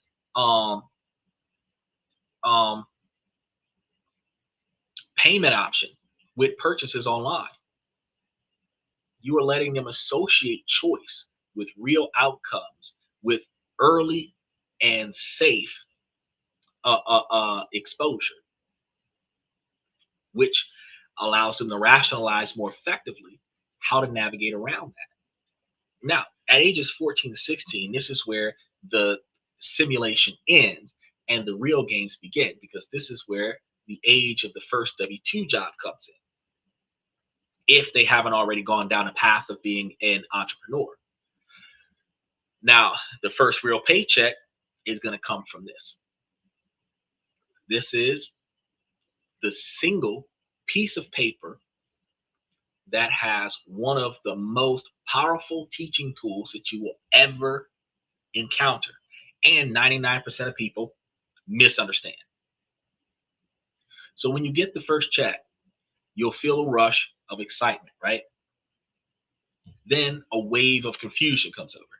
You'll do the math on your hourly wage and you'll see the final number that is much, much smaller than what you calculated in your head. Your first question will be, where did my money go? And this is your introduction to your silent business partner, which is the United States government. Look at your pay stub, and let's say you earn like $300, but the check is more to the magnitude of $245. Sit down and highlight the deductions. FICA, which is federal and state, and this isn't theft, it's the cost of doing business in a civilized society, reasonably speaking. Understanding where it goes to the roads, schools, Social Security, you would be able to understand why it's coming out of your check. Also recognize it for those individuals who haven't heard, because I tell you guys this on a regular basis, that if you invested in your local public schools and got a voucher for that, then you would be able to use that on your tax returns and get tax deductions on the money that you spend. So if you wanted to get your child with more respect in their public school than trying to play to the tune of the reputation of a private school, your kid could just donate money to the school for his own public education. The reputation of the child that attends the school, that pays for their own education, is going to be far higher than the reputation of the child that is getting free lunch at the school because it can't afford to buy food. Teaching your child financial responsibility, also teaching your child the money-making responsibilities that follow by the benefits of that money-making responsibility, puts your child in a better position, and it starts building their prestige at a younger age.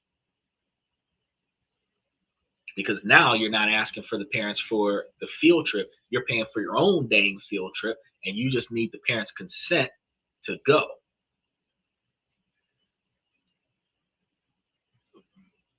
Now, understanding this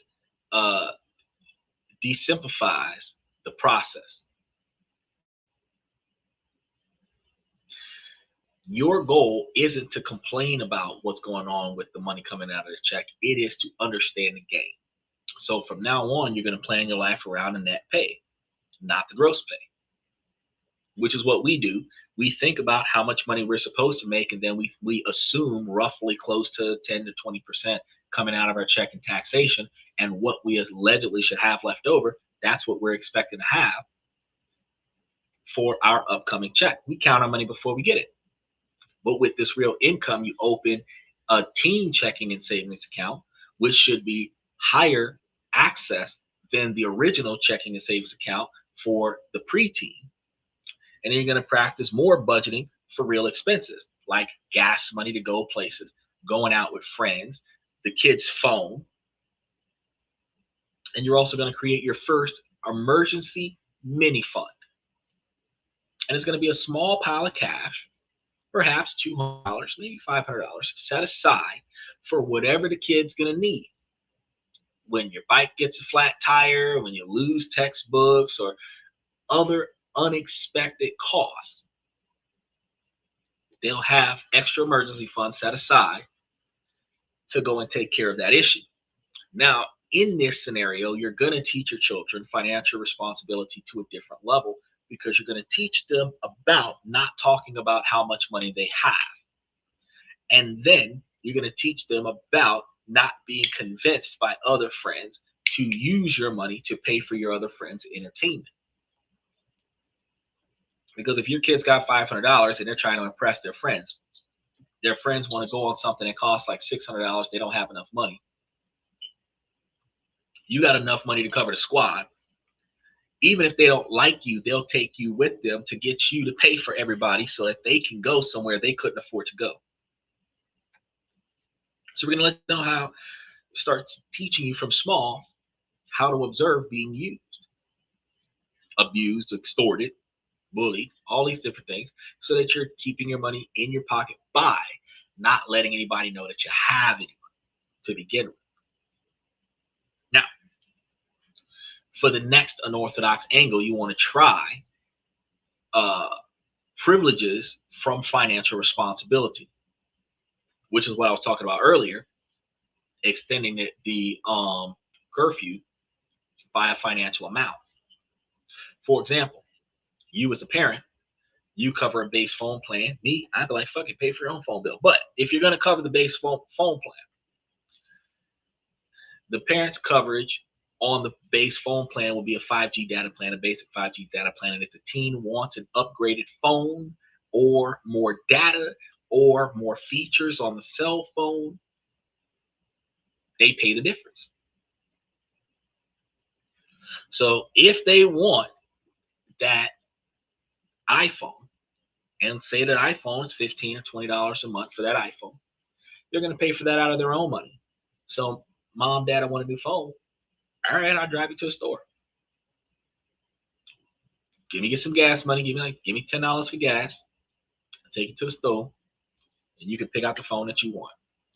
And when they grab the phone that they want, you're going to be standing at the register staring because you're not pulling no money out your purse to cover the phone.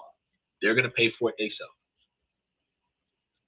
This is going to create an immediate, tangible link between their lifestyle choices and their work ethic.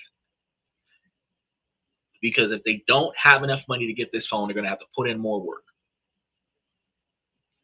And when you start getting them at that age where they start working, you want to get them at that age where they start reasonably contributing to some of the things around the house so that they can start fundamentally being capable of planning financial responsibility, because if all they have is impulse buying decisions, not self-sustainability decisions, they're not going to factor in self-sustainability when they're factoring in their desires. So if you put them in a choice between going on an upcoming field trip that the kid's going to pay for themselves, that they want to go on, versus buying this expensive cell phone that they technically don't need, they might decide to get a cheaper cell phone so that they can go on a field trip. They're going to learn if you want more, you have to earn more. That's simple. Now, at age 17 and 18, this is the chapter where everything accelerates, because you're about to make decisions that will affect the next decade of your life. And we start with the most misunderstood product on the planet, which is credit. A credit card is not free money. It's a very powerful tool, though. Used correctly, it will build your wealth. Used incorrectly, it will destroy it. Your mission is to start building a perfect credit score from day one. Now, you can kind of help your kids along the way if you've established a line of credit that is in good standings, and then you add your child on as an authorized user of that line of credit, which allows that child to be able to have a better credit score starting out. But you also are going to do this by getting a student or a secured credit card, student credit card or a secured credit card. using it for one small reoccurring purchase, like a Spotify subscription or paying on a cell phone bill. And this is the golden rule: setting up auto pay to pay the full statement balance every month. Then, by doing this, you will never pay a cent in interest. So you're going to put something on that card, and then you're going to pay the entire statement bill before the end of the statement. And that way you never have to pay a cent towards interest.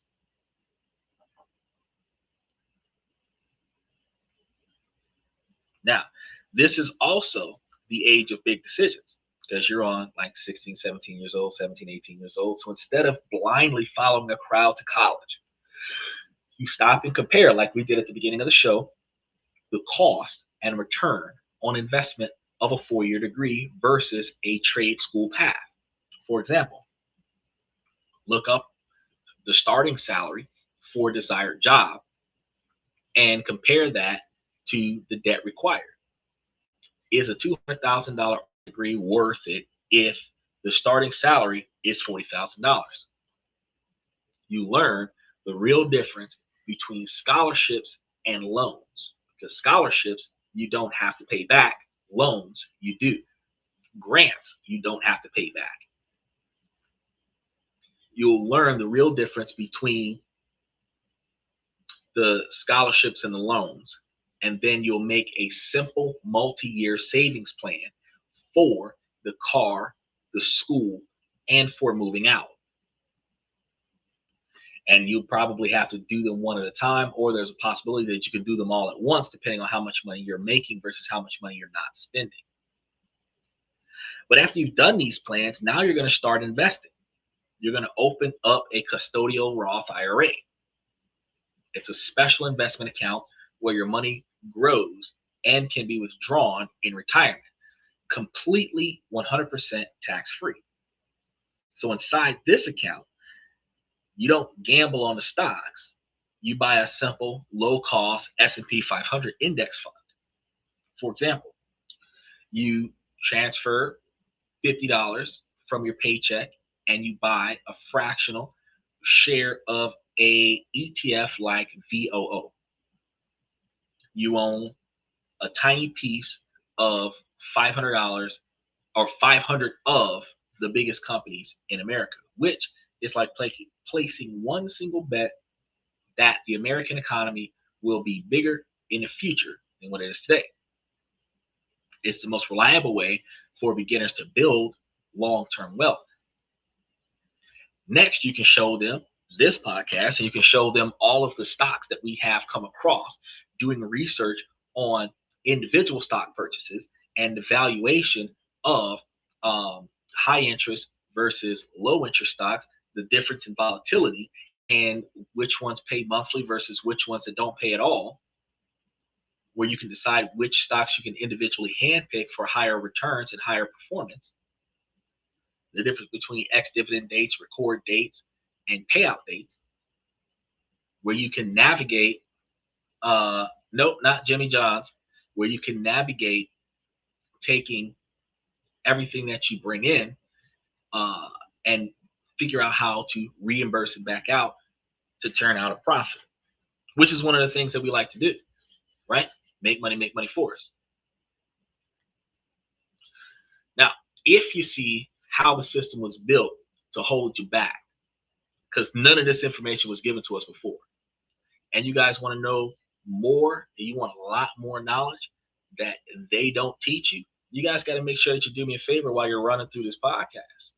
And you want to hit those like buttons, and you want to mash those reaction buttons, because that's going to let the algorithm know on each platform that we're going live on right now that we will give you the information that you need to be successful. Let the algorithm know that more people need to see us. So, special shout out to Exalted Born. Appreciate you for coming.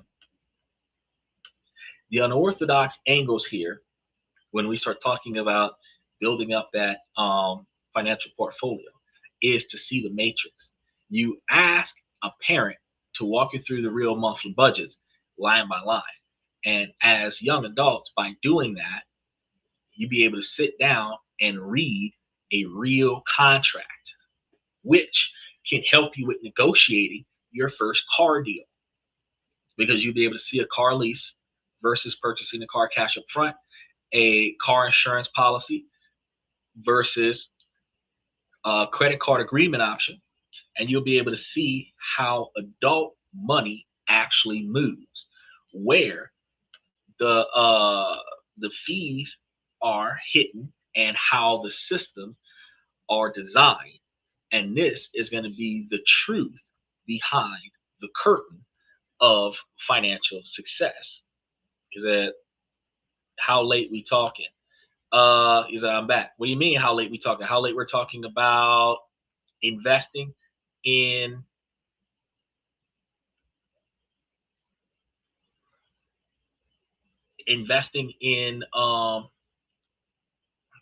stocks and bonds and stuff. We're talking about 19, 20 years old. That's what we're talking about. That would be a good age to get in there.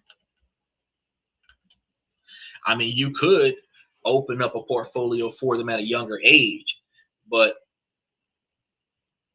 oh, you say yeah, in general for tonight? Probably another 20 minutes. We're on our way out. Looking at, because we got about 12 pages left, about 15, 20 pages, but 15, 20 minutes.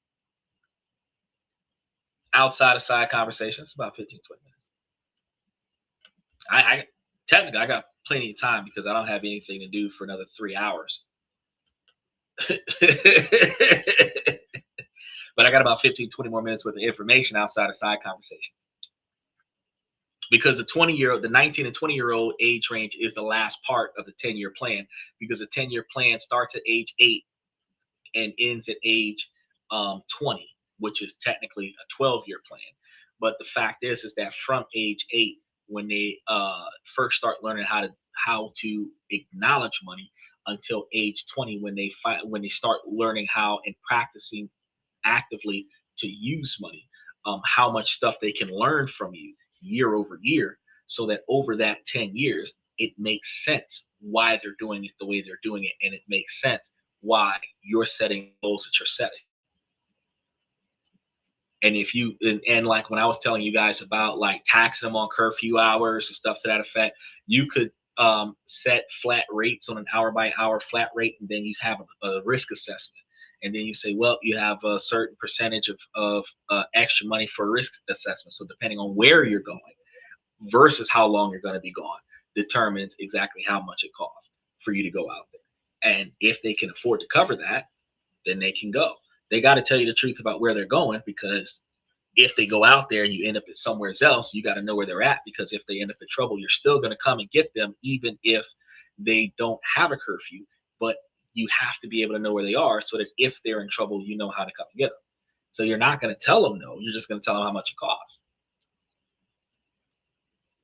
And then when you start talking about the ideologies of deception, if they lied to you about where they were going the last time, you're not going to tell them no about where they're going next time. You're just going to add the fact that they're not telling you the truth into the risk assessment and a higher premium for deception.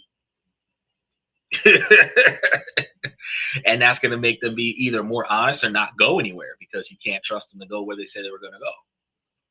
See what I'm saying?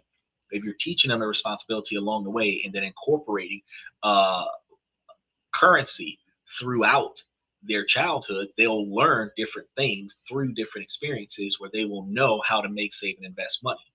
And anything that they're getting back from you gives you the ability to put more money back into them. So instead of you taking half of your paycheck and giving it to your kids because they have a pulse, through learning experiences, you get reimbursed for their decisions. And then you get to utilize the money they reimbursed you to reinstill it back into them, to show them something else.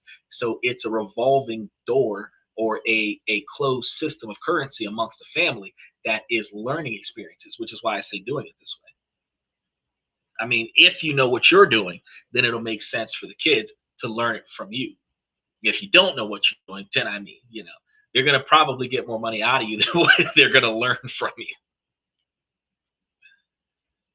They said, I heard that marijuana got changed on criminalization. I didn't hear that.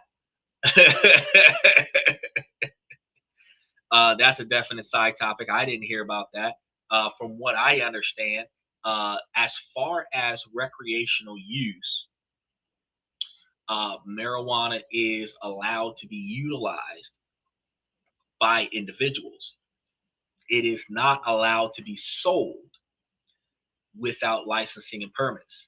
So if you do not get your marijuana business registered with the United States government and your inventory documented and reported by the United States government, then it is considered unlawfully obtained, which means that you will still be illegally selling the drugs. So the laws that have changed about marijuana is that you can have possession of the marijuana in certain cities and states around the country, and you can use the marijuana in certain cities and states around America, but that is only going to be considered like a Schedule 1 or Schedule 2 narcotic, like a medication.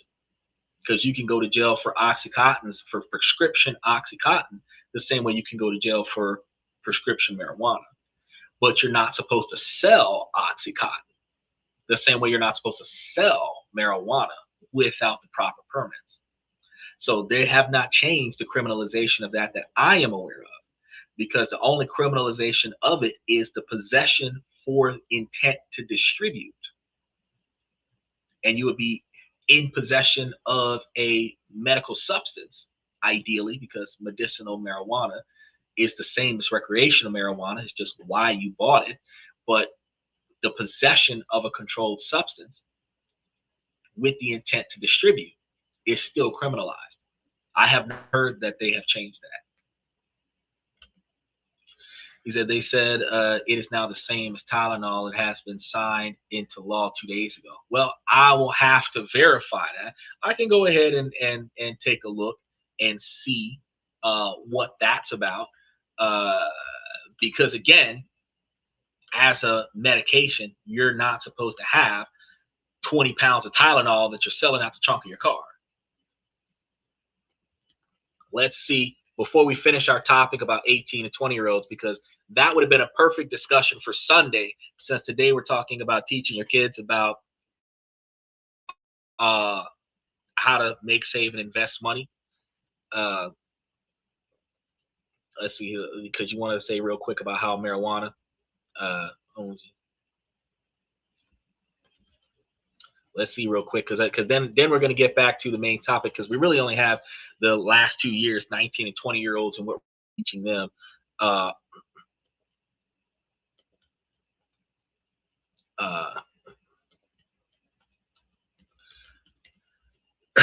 Let's see what laws to verify this real quick before we go anywhere. I see Kansas marijuana laws. So let's see, at the federal level in 2025, we do see some, but Kansas state law has not changed yet. Marijuana remains illegal under Kansas law. Neighboring Missouri continues to allow both medical and recreational cannabis for adults 21 and over. In December of 2025, President Trump issued an order directing that marijuana be moved from Schedule 1 to Schedule 3 under federal law, which reduces federal penalties and expands research access. And this change does not itself legalize recreational use nationwide. State laws on possession, sale, and use still control what is legally accessible where you can live. So Kansas still criminalizes marijuana possession, sale, and use, and there is no operational medical or recreational cannabis programs as of late 2025.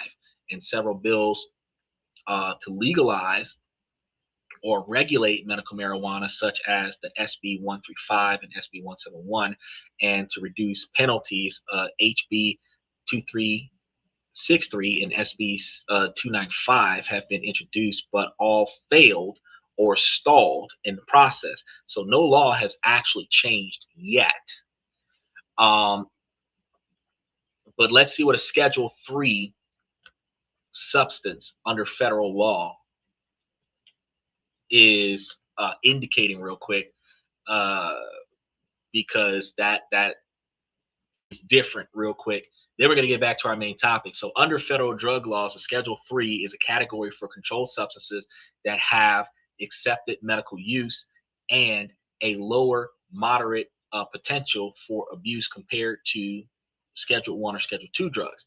If marijuana is moved to Schedule 3, it is still illegal under federal law, but it is treated more like certain prescription medications. For example, products with codeine or testosterone, uh, than like heroin or LSD.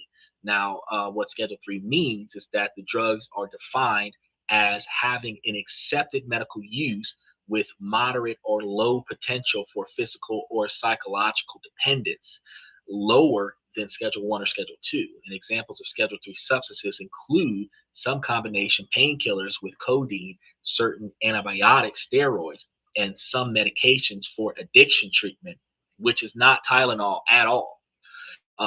Effects of moving marijuana to Schedule 3 would allow marijuana to remain a federally controlled substance. Manufacture, distribution, and possession would still technically violate the Controlled Substance Act, but penalties and regulatory treatment differ from Schedule 1. So the change is expected to make medical and scientific research easier, since Schedule 3 drugs face fewer restrictions on studies and prescribing than Schedule 1 drugs. And the limits of the change, where rescheduling to Schedule 3 does not itself legalize recreational marijuana nationwide. The state laws on medical and recreational use still control what is legal in each state, and federal agencies like the Department of Transportation can still bar marijuana use for certain safety sensitive jobs. So you can still have a medical marijuana job, and medical marijuana card, and not be able to smoke weed or have weed in your system when you're operating heavy machinery on a manual labor job, even if it has become a Schedule 3. So hopefully that helps you out with your understanding with that, Dylan. I greatly appreciate you bringing that up. But no, the the criminalization, you are correct, it did get changed. It got reduced ever so slightly, uh, from like a high-end felony to a lesser felony. Uh, is that, maybe we are going to war with Venezuela to take over the drug trade? Doubt it. Oh, my bad. I got the 2 days mixed up. Low dependency than what they call potheads. Well, the you could become a drug addict on aspirin and Tylenol. You can uh take too many. You could become reliant on painkillers, naproxen. You could become reliant on that. So, but also you got to think about quitting marijuana is a lot easier than quitting heroin or methamphetamines. Very few people have to put themselves in rehab to stop smoking weed. The likelihood that you can quit smoking weed about as easy as you can quit smoking cigarettes, where cigarettes probably have a higher dependency than marijuana. The fact is that you could just stop. You just choose not to. Right? Naproxen can kill your liver, and memory loss is a side effect of marijuana. So, I mean, then the carbon monoxide that's going into your esophagus has the same side effects as smoking, where you could develop cancers or corrosion of your esophagus from the heat from smoking marijuana. Not because the marijuana itself is bad, but because when you set fire to it, the heat and smoke that you inhale into your lungs damages your lungs and damages your esophagus the same way the heat and smoke from the cigarettes damage your esophagus and damage your lungs. So it's not, he said, sweater weather. It is. It's cold up there. Yes, it is. So it does do something a little bit different. So you're dealing with some cold too. All right. Now back to it so we can get through the rest of these. Uh, because yeah, the most medications and most consumed products have an effect on the body, and while it does, it depending on how much of it you use depends on how much it affects you. Okay, lower dosages might have lower impacts, but it still has an impact nonetheless. Even if your tolerance rolls up a little bit, the difference is going to be the usage. Oh, real quick, let's touch base on this before we get back to the main topic. He said the tobacco leaf on the blunt is nicotine as well. Look at that. So when you go and buy them Optimos and those White Owls, and you take all the tobacco out of it, and then you use the leaf itself to roll your blunt, you're rolling your blunt with nicotine. So you got marijuana and nicotine. You're not taking a actual leaf off of a tree that you've grown in your house. We have an all natural blunt. And then when you think about the blunt wraps themselves, the white paper that you use, that is processed. And that processed material has chemicals in it. So when you set it to fire, equivalent to cigarettes, you're going to have certain side effects from the chemical intake, while it's less than all of the chemicals that they put into the tobacco itself in cigarettes. It is still inherently not as healthy for you as if you was to take the weed and crush it up and sprinkle it into your food as garnish, or blend it into your drink and drink it, or infuse it into your sugars and drink it. If you did not burn it, it would inherently be healthier for you, where the side effects of pain relief and the stuff to that effect, inflammation and swelling and stuff, would effectively be conquered without the side effects of setting fire to it. So while there is a way, there is always a better way. And ironically, the funniest thing about it is that if the weed was grounded up and put into your food, and if the weed was grounded up and put into your drink, say for example, if you drink tea, and I have not done this yet, but it is something on my mind. Instead of having herbal tea, why not have herbal tea, like legit? Still some marijuana and some water, and make you some tea where you have a marijuana drink. You don't smell like weed. The biggest issue that you have is that the weed smell is on your clothes and in your car when you get pulled over by the cop. But if the weed was in your drink, the effects of the weed would be in your system, not on your breath or on your clothes, and it would not mess up your esophagus or your lungs, and you would be able to get the same feeling, if not more, than what you would have got by setting fire to it. But your traditional practice of break it up, roll it up, smoke it up is just a trend from the 70s and 80s, where that's what cool people used to do. So that's what people are still doing to be cool, not because it's beneficial. So when you think about getting the marijuana and using it for beneficial purposes, there's other ways that you could do it. And it actually makes more sense that way, because when has a police officer ever took a nicotine test strip and put it in your fucking coffee? I'm just trying to tell you. But if they roll down the window and a cloud of smoke come out of the car, now you got drug dogs on your car. But in both situations, you could have been just as equally fucked up. Old hippie Bruce System T. That's what I'm talking about. And not too many people see it that way. See, here on This and That, when we talk about this, that, and everything in between, I'm going to teach you something every chance I get.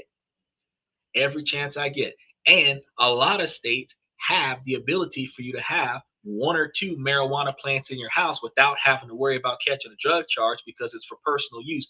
And you can take that bud, you can take either use the grinder or use a blender and puree the shit, then sprinkle it into your spaghetti and meatballs, sprinkle it into your ramen noodles. You can grind it up and sprinkle it into, put it into the coffee pot and filter it and distill it into your coffee, distill it into your tea, and then take it with you on the go. You got your 36-ounce bottle of marijuana, and take it with you, and in your water bottle. And nobody's going to be like, what's in your drink? Lipton tea. When they smell it, they smell tea. What's in your drink? Folgers Crystals coffee. When they smell it, they smell coffee. But when you drink it, you taste weed.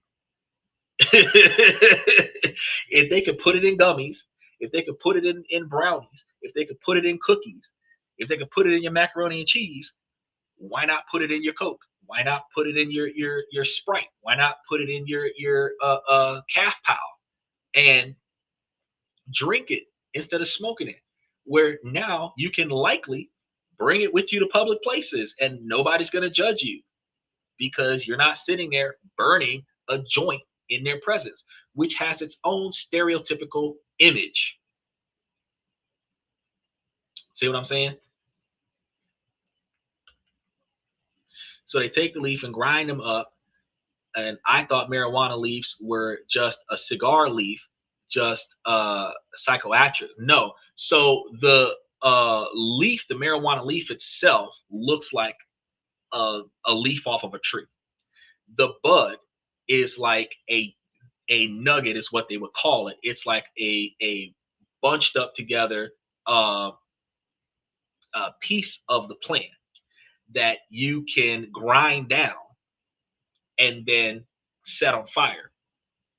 But instead of grinding it down and setting it on fire, you can grind it down and then incorporate it into the food and drinks that you consume. And two plants should be able to keep you pretty saucy on a regular basis where you wouldn't even need a dealer if it's for self-use only. So it's the stalk part of the plant. It's the seed. I wish I had a picture of it that I could show you. Let me see if I can find a picture of it for you because that might help you understand what's going on. And then we're gonna get back to the the main topic because we still have to finish that part because I was teaching y'all something. Wait,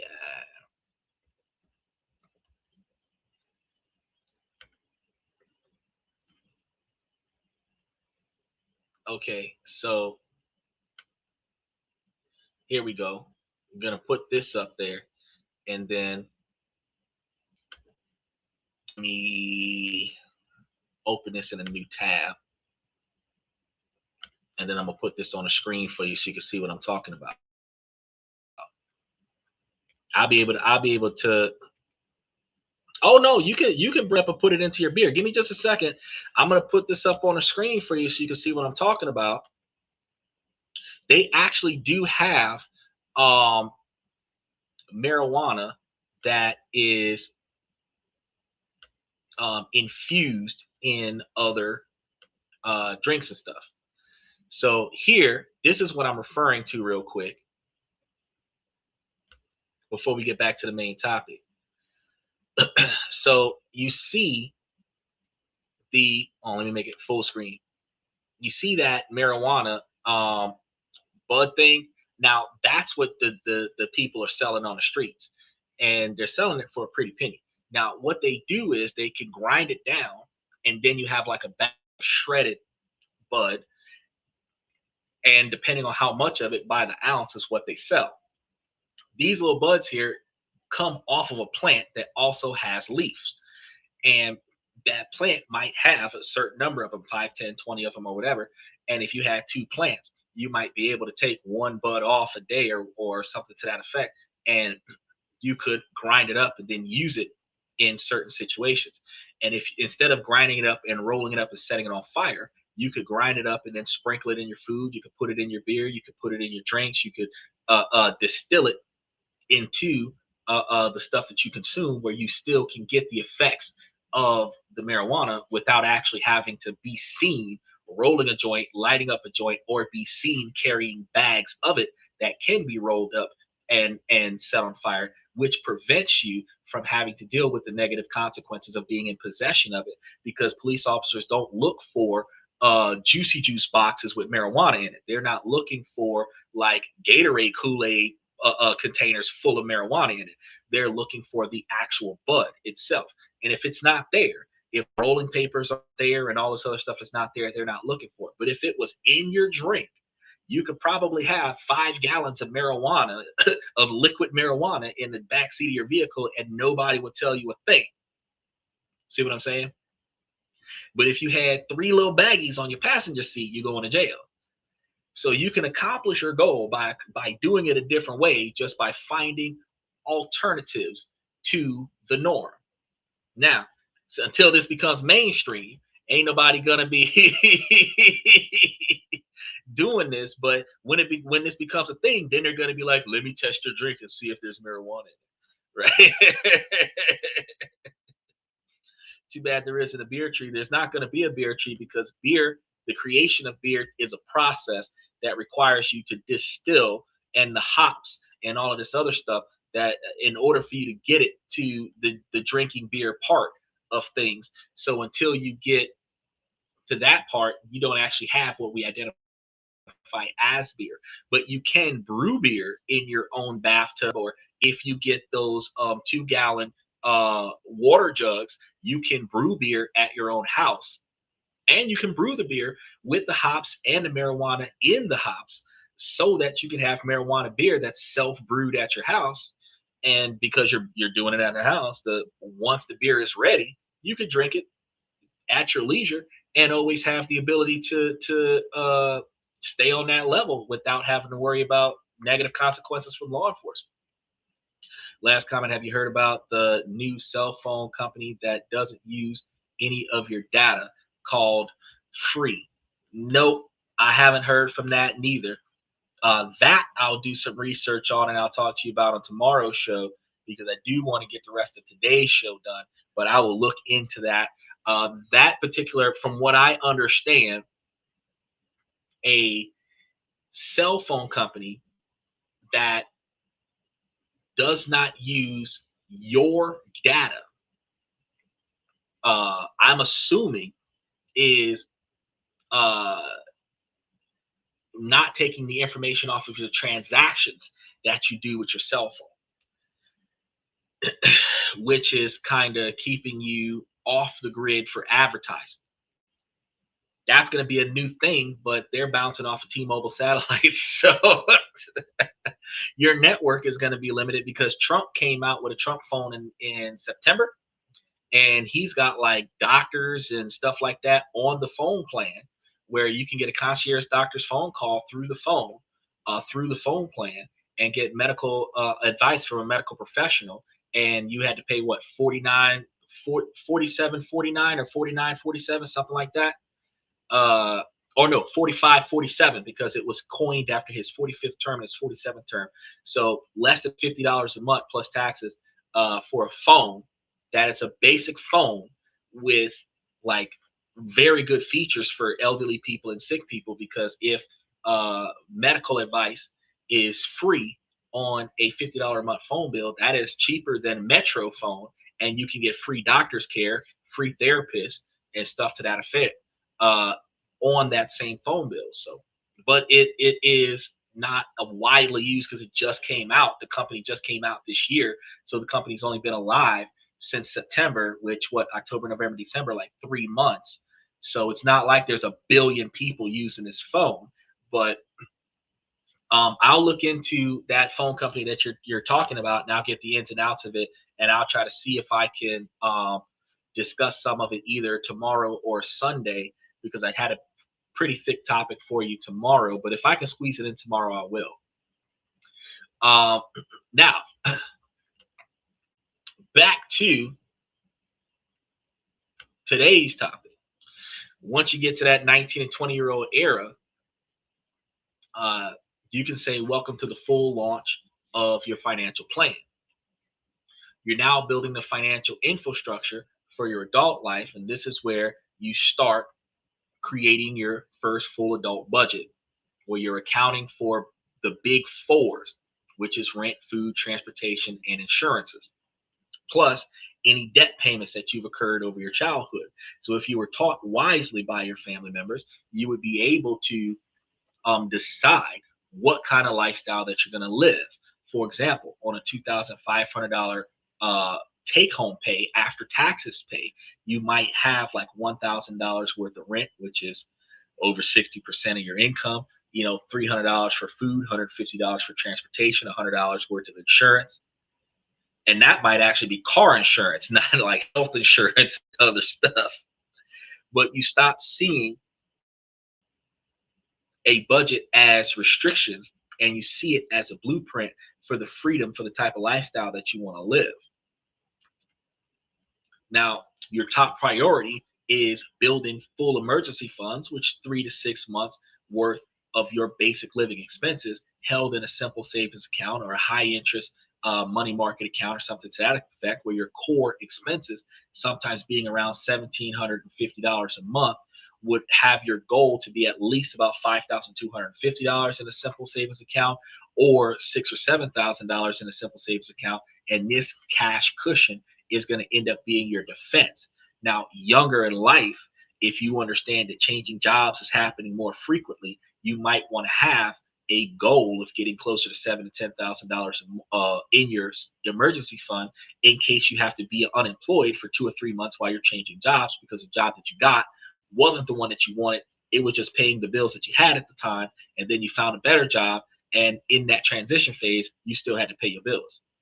It's going to give you the freedom to take calculated risks in your career and investments without the fear of being wiped out by a single bad month. If you practice using credit responsibly, you'll be able to continue building your score.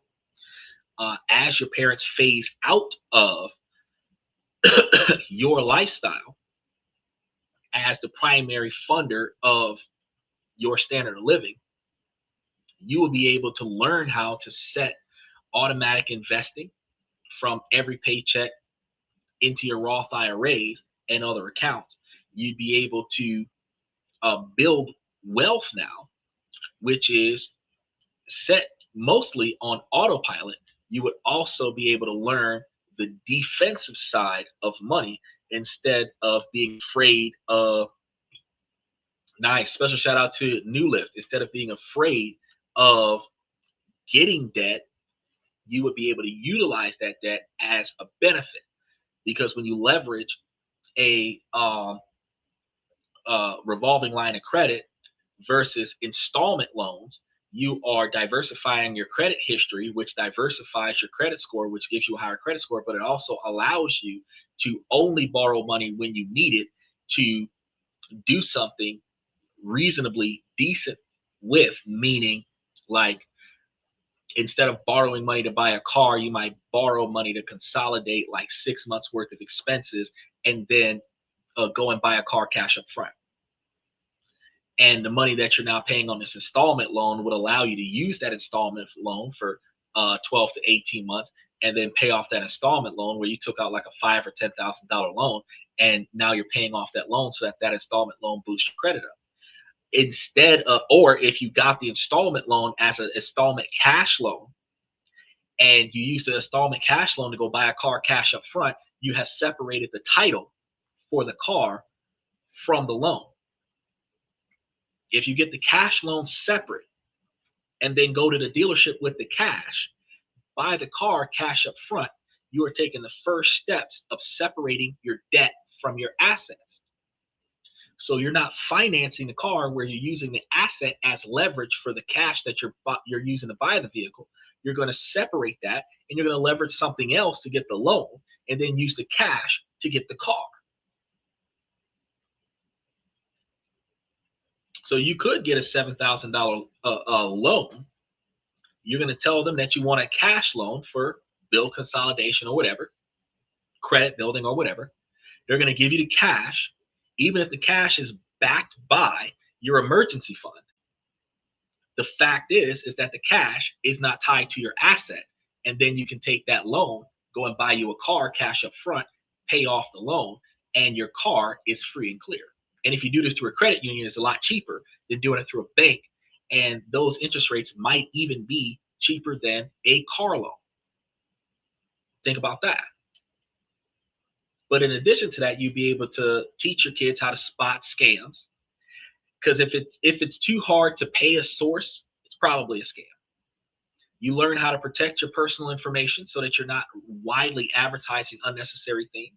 Like I know we like to get that bumper sticker that says that our kid is a honor student in a certain high school, but that's personal information that one, you have children, and two, what school your children go to. Certain decals on your car that identify how many members of your household, including a dog, is there. Uh, some people have these veils that says baby on board, but even when the baby's not on board, it shows that there's a child that belongs to this vehicle. When you deal with certain non-violent crimes that people don't talk about in the news all the time, kidnapping, blackmails, extortion, the information that you widely advertise um, typically gives people the leverage to take advantage of that public knowledge, because you got to remember, most of your stuff is accessible online. You could put somebody's name into Google advanced search, Gemini, and depending on the person's name and how much public stuff they post about themselves, you can find what political party they're in, the last 5 or 10 houses they've had, the last 15, 20 phone numbers they had, the last job that reported them as an employee, the family members that were reported from US Census, what jobs they had, what phone numbers they had, how many people have lived at the same address that you lived at the same time that you lived there, which shows who all you live with. And all of this public information sometimes can be gathered for free. So when you start tipping people off as to who you are by the decals you put on the outside of your car and stuff like that, you start really giving people the opportunity to access enough of your supposed to be protected personal information to a magnitude where they can extort your identity and use that for identity theft. You also be able to learn ways on how to secure your accounts from these threats, how to separate your direct cash accounts from secured and restricted preloaded debit and credit cards, where if somebody gains access to that particular type of card, they would only be able to take off of that card what is put on that card, because that card is not directly attached to another account. Like PayPal, you have the option on PayPal to have your purchases come directly from your bank account or only come from the available capital on your PayPal account. If your PayPal account has to be preloaded before you can charge stuff to your account, nobody can steal your PayPal account and then wipe all the money out of your bank account. They can only take what is accessed on your PayPal account. There's other online transactional accounts too, like Cash App and I think Viho or Vulu, or I can't remember what it was, but there's other ones that transfer money back and forth between individuals with the money that's on your active account. And this allows you to utilize certain transactions over the internet and over the cell phone connections where you're not directly connecting your personal finances to those transactions. But also teaching your kids at a young age, because if you remember, we had opened up an account with the 8-year-old and opened up an account. Well, somewhere between 8 and 13, we opened up one account for the kid. And then at like 16, 18-year-old, we open a second account for the kid. And if you're teaching a kid the difference between the account where direct deposits go into and the account where transactions come out of, being two separate accounts, your incoming money is not impacted by your outgoing money. So if there's a financial dispute, you can relocate your money to a different account to have outgoing money go somewhere else. Also teaching your kids the capabilities of leveraging credit cards in a responsible fashion where you're only spending what you have money for. The credit cards could also be a buffer with reoccurring payments versus one-time installment payments towards your credit cards, which keeps your credit cards at zero balances. And it also prevents your personal checking account from being impacted by unauthorized or incorrect charges to your credit card. And with 6 or more credit cards, between 16 18, you would find yourself with a larger line of credit and a larger quantity of options to offset. So if you have a dispute on one card, You can always use another. The ultimate unorthodox angle for this particular phase is to stop guessing and start designing. If you create a life cost sheet, you get brutally specific about the lifestyle that you want at age 25 when you're making these decisions at age 20, 19, and 20, which is 5 or 6 years into the future. What city do you want to live in? What apartment do you want to rent, or a house, or whatever? What car do you want to drive? How often do you want to travel? And you do the research and you get the real cost and you add it all up to get single numbers. Your target monthly goal is going to be how much you're going to need to spend that to live that type of lifestyle. Then you can go to certain websites like Zillow and other real estate websites, find out what rental properties are in the area where you want to live. Say, for example, $1,600 a month or whatever. If you want a specific kind of car, research that and see what the real payments are on that car. If you're not going to buy it cash up front, if it's like $400 a month or whatever, then add these costs up for the dream lifestyle that you want to have, but you're going to be more realistic to your capabilities, right? And when you get that single number, this is your target monthly income. Now you can reverse engineer a plan and see, can that income be achieved with the skills and the savings rates that you are truly acquiring? Where is this required to build the lifestyle that you want, or do you need to make adjustments and invest more or save more or earn more so that the dream that you want to have becomes a project, not just a dream? Then when you realize this, you realize that from 8 to 20, your child has all the tools and resources that they need to be successful. And from 20 to 25, they're implementing that on their own. If in the event that they need backing from a parent before they run off to a bank or a third-party loan shark lendership style situation, they have the capabilities, because you've already taught them these types of behavior patterns, to then come back and get a loan from the parents instead of just saying, hey, mom and dad, can I borrow money? Can you loan me some money at preferable interest rates to help me accomplish X, Y, and Z goal? And as a parent, since you've established this relationship with your children, you're going to have whatever money you would have given them in good faith. You can now loan it to them and get a return on it. And the reason why you're getting a return on that investment is that it helps you later have more money to lend to your kid for bigger problems, where you become your kid's bank instead of your kid getting it from the bank. If you're the financer of your kid's car, you buy the car cash up front, and then the kid's paying you back with interest. So now it's not just what your credit score looks like. If I've got $10,000 to buy your car, how much interest are you going to pay me for this car? I buy the car cash up front, and you give me the car, or you give me the money back. Now, it changes the dynamic because you can't ground your child and take their car from them because they own that car. But again, actions have consequences, and usually those consequences have capital consequences, and that capital can come out of their assets. He said, I think it would be a good idea to have 4 different bank accounts. You should technically have 2 different kinds of accounts in every state in the country. You should have at least 1 credit union in all 50 states that you can access, and at least 1 bank account in all 50 states in the country. And you should have a savings account potentially in all states in the country. And the reason for this is because the banks in the South are not in the North. The banks in the East are not in the West. The banks in Central America are not in the East or in the West. So you have exactly 6 different regions of banks. And if you travel anywhere in the United States, while your credit card is utilizable anywhere in the United States, if you have to go directly to the bank for a transactional issue, your bank may not have a reciprocal branch. They might share ATM machines where you can withdraw money.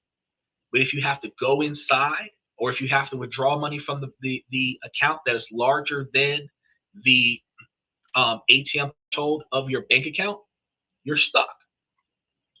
But if you have another bank in the city or state that you're going to, you could wire transfer money from one account that you own to another account that you own, and then go to the bank and withdraw that large quantity of money directly out of your bank. And instead of forwarding like 20 grand to a specific state all at once, if you know that coming soon you're about to take a large quantity of money out, like say $10,000 to buy your kid a car, you could move money from multiple different accounts into this account over time, like $200-300 per account every month until the 10,000 is in that one account. Then you take that one $10,000 and you go and charge for the car. Is it 4 accounts? Because that is twice as many as the average amount of divorces in America.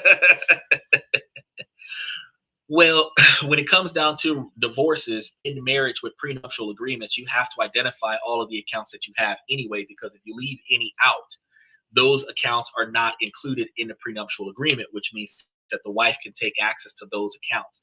Also, if you in your account or in your prenuptial agreement disclose that this is allegedly all the assets that you have, but you have more assets that's not disclosed on that account, then those assets being found could turn into a breach of contract, which would nullify the prenuptial agreement. Now, you don't necessarily need to go down that path if you put all the assets into a trust, especially an offshore trust. If you put all the assets into an offshore trust and the wife that you married is on the trust as a beneficiary, she's guaranteed for life, even after she divorced you, to receive capital from this trust as she has invested in this trust. Now, not a lot of men think of this shit, but if she called herself trying to divorce you and get alimony, and you're like, well, Your Honor, she's getting X number of dollars a month from the trust, the divorce doesn't change that. She's already guaranteed money from the trust. It is less likely that a judge is going to say, oh, but she needs more. Because a lot of the times, the wife is going to get between $1,000 to $3,000 a month, depending on whether or not they have kids from you, that they're going to be expecting you to give. And that's going to be anywhere between $12,000 and $36,000 a year, depending on how much your income is. And if that happens, and they're actually getting that $1,000 to $3,000 a month from the trust anyway, fuck the prenup. It's like, well, Your Honor, she's already getting from the family trust $36,000 a year. What more should she get? Because while I'm contributing to this, after she leaves, she's going to be getting this much of it on a monthly basis for the rest of her life, even after I die. So what else do I need to do for her? More than likely, a judge is going to say, you're already getting enough from him. You don't need anything else. Now, she got a high-priced lawyer and they decide to, Shawshank Redemption you, then that's a different story. But, but a lot of the times when we think about the average divorce, there's no payment option set up.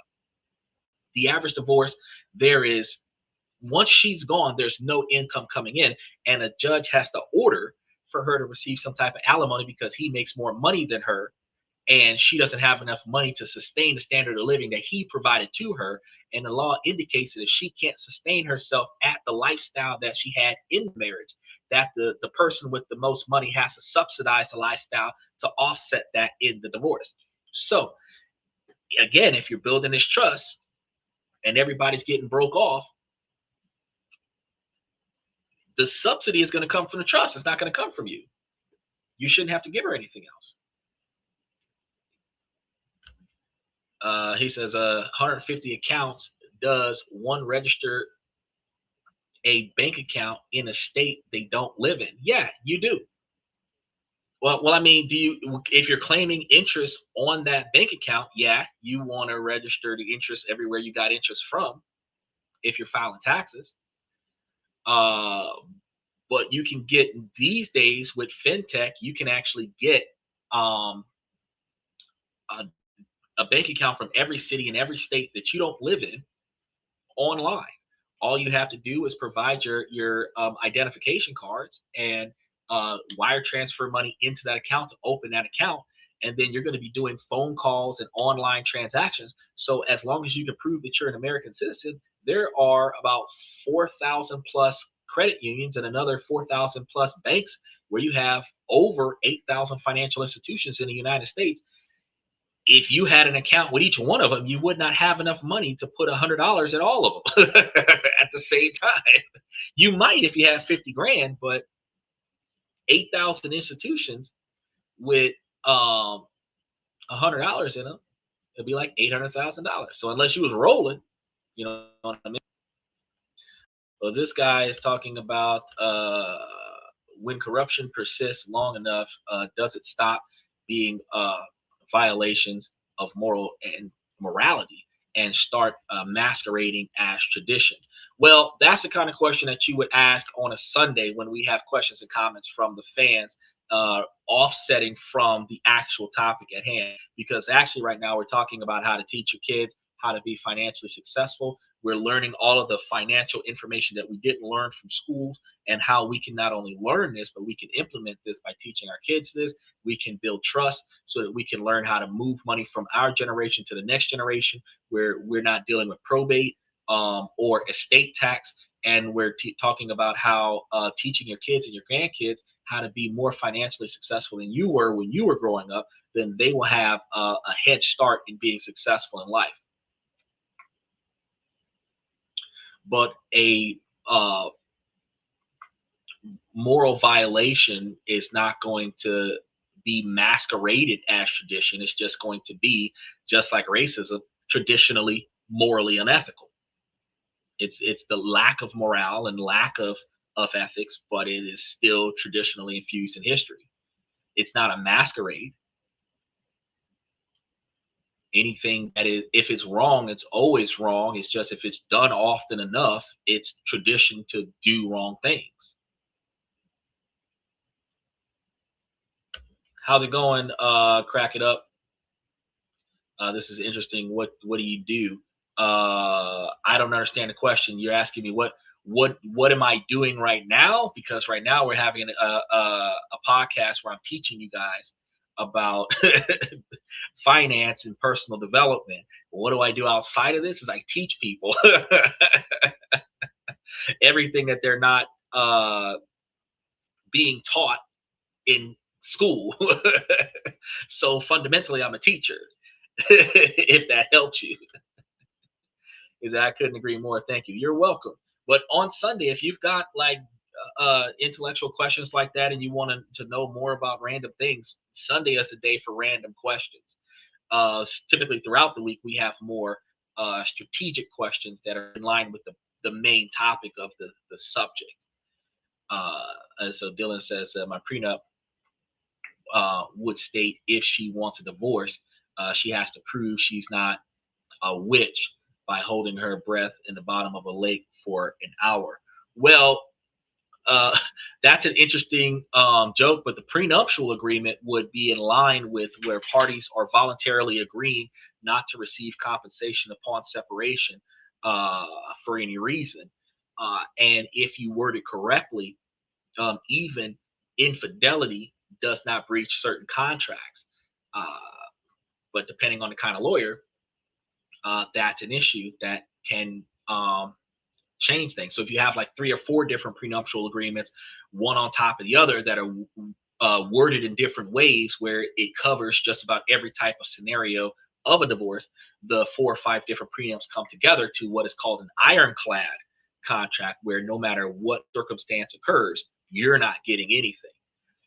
But if you have a situation where you're agreeing to the settlement of exclusively what is issued to you from the trust, as long as that trust amount is not modified to 0 after the separation, that you will get whatever the trust is giving you, and you will not ask for or take action to acquire anything more.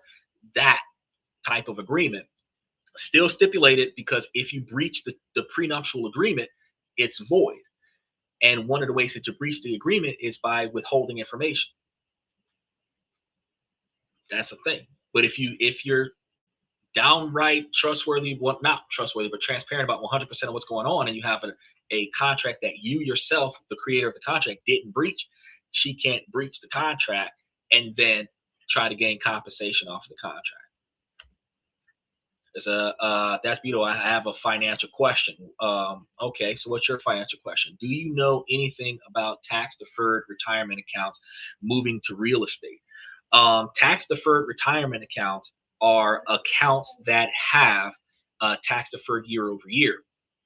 And what happens is that people use those accounts to purchase real estate and then or invest in real estate deals. Then when the real estate deal has resolved itself, the profits from the real estate deal go back into the retirement account.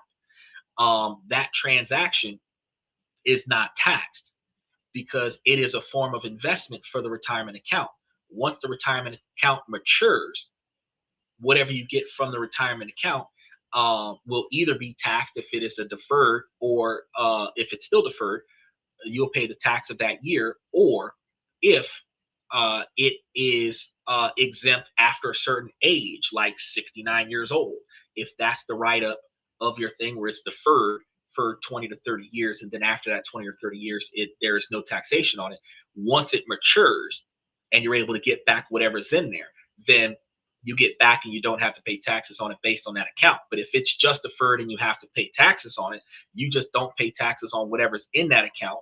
The same way you would invest in a stock or a money market account or a CD or an S&P 500 or something to that effect. Whatever portfolio is built on that retirement account in order to gain interest on that retirement account, that's what it's used. So if you use that portfolio for real estate investment, yeah, you can do that.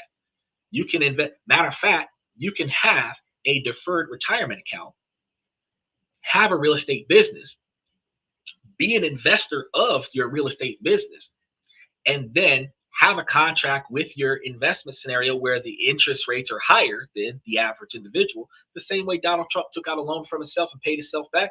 And then you could put more profits into your retirement instead of putting it into your pocket, and then it'll be deferred because it's in your retirement account. You're still going to have to pay yourself for your standard of living, but you could put more money into your retirement account as the beneficiary of the sale. Then you can still take the profits from your sale that didn't go into you directly, and you can add it in yourself as an installment as the grantor, which could potentially in some situations have tax deferment options on that as well, because there is a limit to how much money you can add to your Roth IRA directly, but your Roth IRA can turn a profit off of whatever transactions that the Roth IRA is doing, and those profits are tax deferred until you go to liquidate that IRA account. So I want to know if there is anyone who can beat me at chess. Well, I don't know. I think that what's his name? Um, Ruderus. Ruderus can, if you go to chess.com and put in Ruderus123, he can do at chess because he's been doing it for a while. He has a whole chess platform that he does on YouTube, and he shows people how to play chess. So if you want to challenge somebody, Michael plays chess. You can play Michael. Crockett Up says, if the profits are reinvested into another similar asset, is it still deferred? If the money comes out of the Roth IRA as a withdrawal, it is going to be taxed when it's taken out. If it is invested into an investment opportunity, like, for example, buying, holding a real estate property that's going to become a rental property where a percentage of the rent is going to go back into the Roth IRA as the profit, then that money goes into the Roth IRA. It's just like buying into a stock option, or buying into crypto, or buying into gold and silver. The whole transaction is a financial investment. You're not buying a property that you're going to live in. You're buying a rental property that somebody's going to rent, and then the profits from that rental property is going to go to its investors, and the investor is a Roth IRA. As long as the Roth IRA is the investor, not the consumer, you don't have to worry about the taxation part. But when you start making purchases from your Roth IRA as a consumer, those purchases are taxed. But an investment that is going to buy into an investment opportunity and have a return on investment, that investment is not taxed. Ah, yes, you are a smart man. We speak the same language. Well, I do my research on that. I do research every day of the week, 365 days a year, 366 on a leap year. And I curate all my information for the show before the show to make sure that I'm giving you guys all the information from a factual perspective. And if any event that any information comes up and you have a question about it, you always can take the opportunity to go and ask the Google lady about it, because if you go Google it, you can cross-reference it and verify that all the information that I said is true. Because the same way that you can get your information offline, I can get my information offline. And this is supposed to be common knowledge, but it's not all too common because not too many people know about most of the things that are going on, because we have so much information on the internet that we're dealing with information overload, and we essentially develop tunnel vision to offset it. So instead of looking into ways to better ourselves, we just focus on the immediate self-preservation and self-satisfaction that we need. We Google the things we want to buy. We Google the things we want to look at. We Google the things that we want to entertain ourselves, but we don't Google ways to make our life better. We just complain about how life sucks. And typically we try to blame local politics or blame, quote unquote, the man, which is an invisible entity of self stagnation, because we don't apply ourselves to learning something new so that we can go and do something new. So, this show is all about teaching you guys how to think outside of the box, how to live better and behave better by making better choices, and then looking into alternatives different from what you didn't think about doing before you came to the show. I'm actually looking to go to college for finance, so I have a bit of long questions. How do you feel about being too leveraged? Because I feel society today pushes new investors to buy and leverage. Well, I can tell you that ultimately it is your choice to leverage, and leveraging means using your assets as collateral to get more. That's what leveraging is. Whether you're getting more capital, whether you're getting more assets, that's what leveraging is. And the gurus that are out there swearing up and down that doubling down on your investment by leveraging your assets in order to get more are going to do that, because if you're betting against their bet and they have a surefire bet, the more you put into the pot, the more they get when they go down a full house. However, when I talk to you guys about investing, I talk to you guys about the most simplistic way to go into investing as a rookie investor: buying cash dividend stocks that pay dividends every month or every quarter, so that you're getting money on a regular basis, which allows you to know where your money's going and where your money's coming from. Take the profits from your cash stocks and use that to invest in other things. Bitcoin, but you want to do research on what you're investing in before you invest into it. Real estate investors tell you the tools to expand on real estate by leveraging one rental property as collateral to buy another rental property, and then fill that property with a tenant, and then leverage that and do it again and again and again until you have 200 or 300 units that you own or that your business owns, where the tenants are paying the mortgages. Like, they had one billionaire that had said that he had like $1 billion worth of debt offset by $1 billion worth of capital. Now, the thing is that on paper, he zeroes out. But in actuality, he's a billionaire. He owns nothing. He controls everything. And he has whatever he wants. But it's your responsibility as a savvy investor to know if you should invest in this before you even think about leveraging. Then you decide if it's even necessary to leverage. Because if you have capital gains that you can put towards something, then you can utilize your capital gains. You don't have to leverage something. And if you're going to leverage something, you have to have a blanket of security to cover the leverage, so that if in the event that your investments don't go the way you want them to go, that you're not stuck with a debt that you can't pay. But if you're going to leverage something, you're not going to leverage the assets that are directly under your immediate control, not your primary house, not your primary vehicle. You're going to leverage your stock market. You're going to leverage your gold and silver and other assets so that if your trades default, you lose your investment portfolio, but you don't lose the house and the car and everything else that you own. When you start taking your primary house and leveraging it for an investment deal, you're taking an extreme risk, because if this goes under, they foreclose on your house and you're living on the street. If you take out a car loan to go and to start up a business and then the business flops, they repossess your car. So that's the reason why it is not a good look. So I'm looking to do a different kind of real estate business instead of normal seller financing. I'm looking to do a form of seller financing using a lender license to pull equity out of the property. But that's exactly the same thing. Exactly the same thing that what I'm talking about. So pulling equity out of the property requires you to buy and sell, because you can actually subjugate the land from the house, which is completely different from today's topic. And this will be a fantastic story to have on Tuesday night when we talk about business and finance and investing. Because today we're talking about teaching your kids how to work on finance better. So you might want to write down a lot of your future questions and save them for next Tuesday's show. But I'm going to answer these before we wrap things up.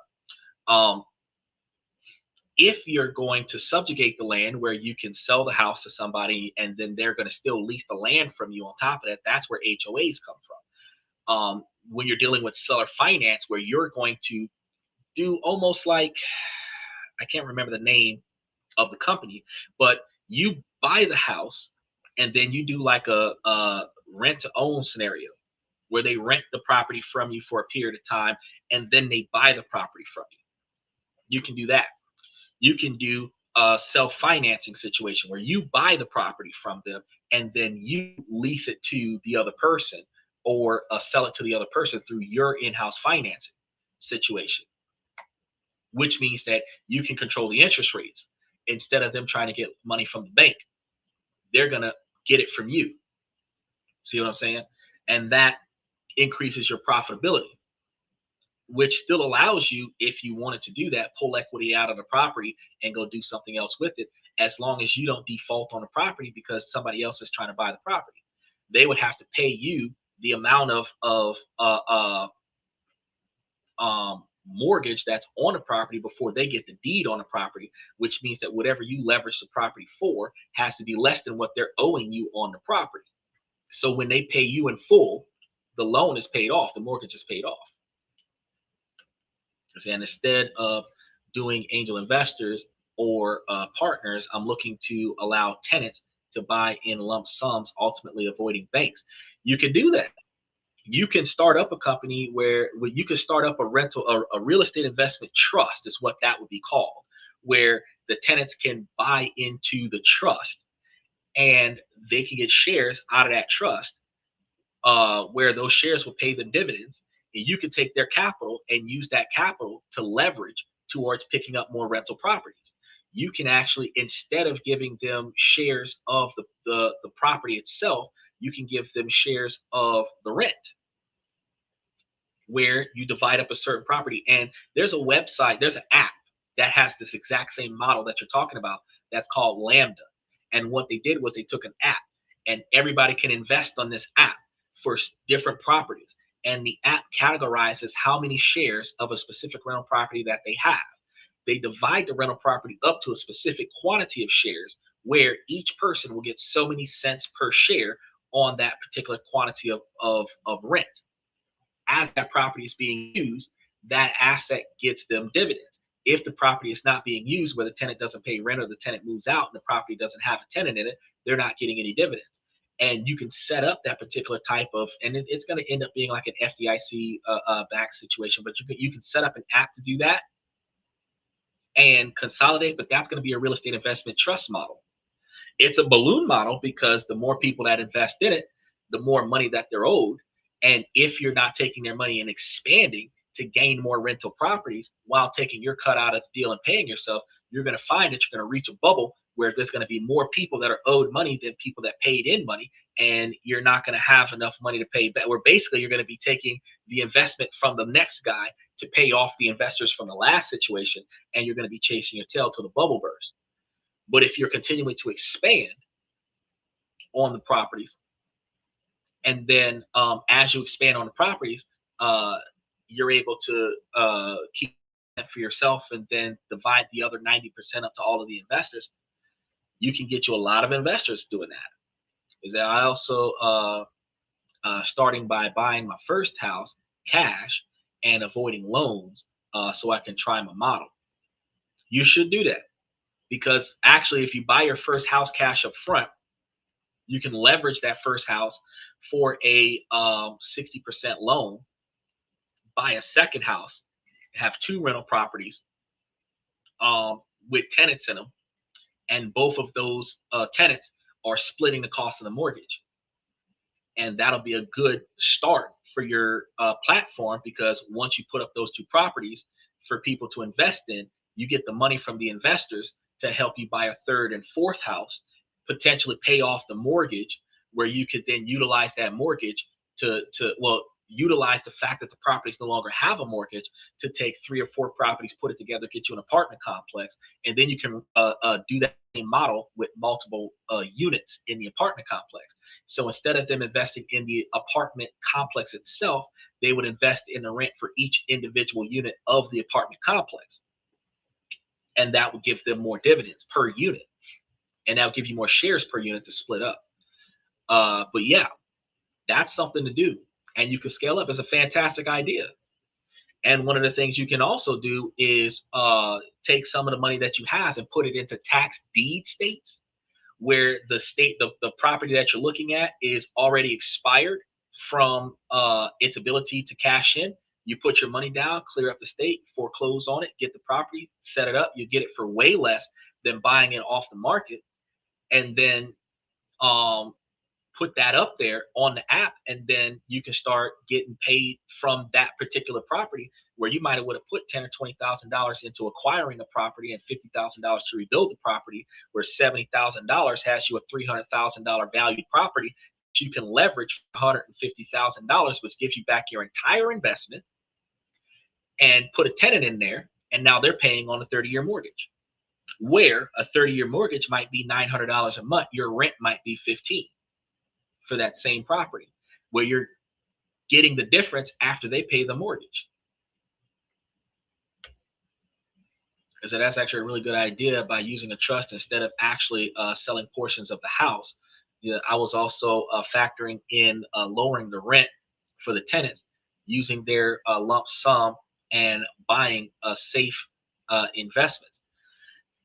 You don't want to lower the rent too much, because while lowering the rent for this investment opportunity is a good idea, the cost of the operation of the property is going to come out of the tenants paying you money.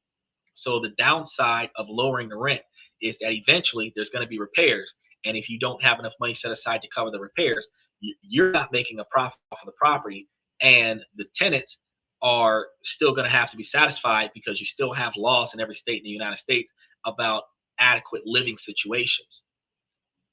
So while, yeah, you might want to charge a few cents per square foot less than your competitors, so that you're one of the cheaper properties in the area, and you can charge for application fees, and like have like 1,000 people apply before you select somebody to give them a unit, so that at $75 to $100 for application fees, you can have 1,000 people give you that need. Then you got $75,000, because if everybody's paying $75 and 1,000 people apply for this unit, then you get $75,000. You don't have to lower the rent. You can just do like a non-refundable application fee, and then use that 75 grand to invest in something, and be charging like 15, 20 cents per square foot less than your competitors in the market. And because it's cheaper than every other location in that area, everybody's going to be fighting to get it, and you're just going to select one and put them in there. And that gives you more money as well. Is I'll save my other questions for when you have another session. You said it's Tuesday. I'm here every night, but Tuesday we're actually talking about investment opportunities, and Tuesday we strategize about ways to make more money, save more money, and invest more money. So we're here every night of the week. But tomorrow night we're actually going to be talking about how to improve your ability to be more successful by uh, affiliating with a more successful network. Um, which is just like you're picking my brain, would be the same way if you had more successful friends that you hung out with and you picked their brain, you emulated their positive success strategies and utilize that to more effectively make yourself more successful. That's the kind of stuff that you do to improve yourself. Hanging out with the buddies that you used to be with when you were broke is fine. But if they don't know how not be broke anymore and you're not broke anymore, they're not going to aid you in being more successful because they're never talking about how to be more successful. They're talking about what Drake and Diddy did. You need to be focusing on how to be more financially successful. So you need to talk to more people that are financially successful or people who at least have ideas about being financially successful so that you can explore new options and then take chances based on the research that you do. So we're going to be talking about that tomorrow. And then we have Sunday is the questions and comments from the fans. And a lot of the comments and questions are typically related to relationships, but it's not exclusive to that. So if you wanted to talk about some money on Sunday, we could, but specifically tuned for Money is Tuesday. It's all about where to get your money from, the best way to get it legally, and then how to budget your money, and then how to invest your money. And I do have a couple of episodes already about building a trust, building an LLC. You can build an LLC and have the trust own the LLC, and that gives you extra layers of protection. And then you can have investors invest in the business, and they can invest in the LLC, where you maintain yourself as like 51% or more of primary shareholder of the business, and then you give them non-voting shares of the business, and they can invest in the business, which helps you invest in the real estate. And like I said, with the um, leveraging the application fee, and then also having them invest in the trust, and the trust owns the business. They can invest in both the business and the trust separately, and then the trust and the business do a joint venture to go and get into real estate, and you can spread it out like that. So there's a lot of different ways that you can go about doing it. And we've got I've covered different shows about it. So throughout my channel, there's a lot of stuff up there about different ways for you to invest in different countries around the world to invest. And when you're trying to do this with real estate, you can take this outside of America and do the exact same thing in different countries around the world. Because like in Japan, you can buy land with no money down on the land, and all you got to do is pay the property taxes. Where sometimes the property taxes for 1,000 acres is like $1,000. Because their properties depreciate in value over time. So 30-year-old piece of property for them is worth no money, where a 30-year-old house in America is worth like $500,000. So I appreciate your time, and what you're doing is awesome. Well, I greatly appreciate it, man. That's what we've been here for. Here on This and That, all I do is provide the men with the stuff that they need to become higher value men, not just by putting more money into their pockets, but giving them more opportunities to make better decisions with their finances in their personal life as well as in their business life. So half of the week we talk about ways that your money can be impacted and where it can be impacted between governmental politics, geopolitical trades, investing, savings, and then alternative ways to make more facets of income, because you can only get paid so much money for your presence. And then after that, your money has to make more money for you. You have to automate stuff where money starts coming in from other places.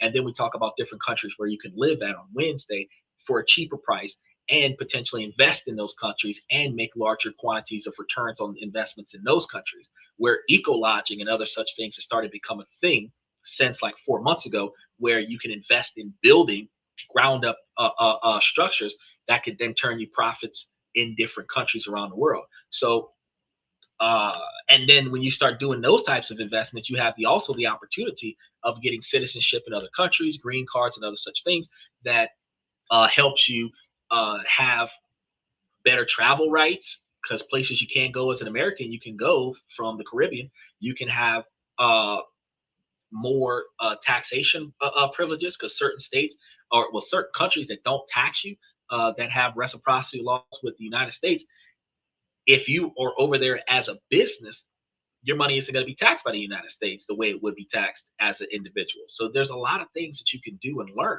just by coming to the show every day, because we talk about different stuff on a regular basis, 7 days a week. We don't let the sun rise without going live, but we don't always start on time. So, you just got to take a look at some of the shows that we've got planned, and then you can see what's going on. But unfortunately, I'm not an attractive chick with cleavage showing, so guys are just flocking in just to see because of cute. Actually, you sit here for a while hovering. Sometimes people heckle the show, and then after a while, you're like, "Oh shit, he's talking about stuff that I never thought about," and that's what make you come back, because you found value in the show within the time limit that you were at the show. And that's when you started realizing you have an educated man talking about ways for the average person to be more successful, and then you just decide to invest in coming on a regular basis. But it is a very unique podcast, because we are here on Twitter, Twitch. Eventually, we're going to be on TikTok once they sell to the United States. We're on both the shorts reel, which is probably how you found me, and then the long form reel with the 16:9.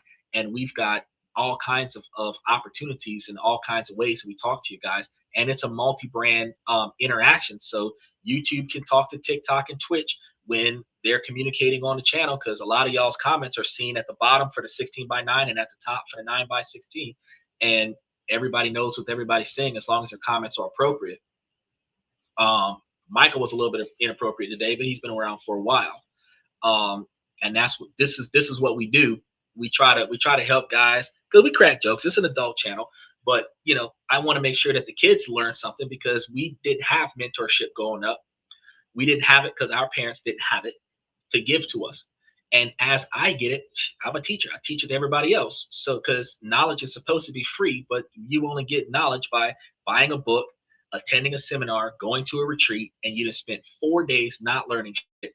Where one of my cheapest memberships is like $3 or $4 a month, and I'm here giving you 3-hour long podcast every night of the week, where you learn more stuff with me in a month than what you would learn from a financial investor that would give you, for 1 hour, $350 cost, a limited quantity of direct questions that you have to ask, and they'll dismiss you inside of 55 minutes. I've been here for 3 hours and 24 minutes today talking about how to make your kids better, and I'm only here for the extra hour and 20 minutes because I was talking about other ways to make yourself better on top of that. I traveled, and it's pretty crazy. The currency difference too. One of the best parts about the currency issue is that your US dollar goes a lot further in other countries. Even though, yeah, the US dollar has appreciated in value over time, the US dollar is worth more in other countries. And if you go to other countries, we have that already created for you. Get your an offshore bank account. You can wire transfer certain quantities of money to certain countries. And then instead of getting on a plane with $10, $15, $20,000 being robbed by American feds, because they will rob you. They will rob you quicker on an airplane than what you would get robbed at a gas station. So instead of flying around with cash, where a government agent can steal your money, you can wire transfer it to the country that you're trying to go to. Get you a cashier's check, go to another country, go to the bank, cash that cashier's check, open up an account, and then wire transfer money to that account on a regular basis. Small amounts of money regularly to an offshore account. And then that account now is a country where when you want to go to that country, you can get the money from that country. You don't have to take anything with you. You can leave all of your stuff behind. You don't even have to have a carry-on. When you go to another country, you buy the clothes that you're going to buy while you're out there. If you want to bring them back as a souvenir, then you buy you a suitcase, put some stuff in it, and bring it back. But typically, you go there with nothing and come back with whatever you want to come back with, and then you could potentially sell that stuff to people at a higher price in America as gently used, authentic from whatever country that you were in, and sell it at a higher price than what you would have sold it at a thrift store, where whatever it was you didn't want, you could sell it to somebody else here in America and make a ton of money because it's not accessible here. And people will pay more money for rare things. So, It's one of the things that people don't consider at all. They don't consider it. But if they did, you'd be turning a pretty decent profit. And with work visas and digital nomad visas that are offering 12 and 5 years to stay in other countries, it makes more sense to have one of the businesses that you have be a C corporation real estate investment platform that can be a foreign domestic in another country. And in places like Japan, they even have incentives where they'll pay you money. If you start up a real estate investment company out there, you start up rental properties out there, you invest in that, hire a couple of Japanese people to run the place for you, and then they give you an incentive for that. They reimburse you a little bit of the money towards your investment over there. But because as a United States entity, you got to claim taxes with the United States, they give you up to these days between 150 and $250,000 of tax exemption on your offshore investment opportunities. So if you buy into a real estate over there, that's a tax deduction on the profits you got in America. So you can buy in Asia a real estate investment opportunity that would otherwise be a bad deal for them.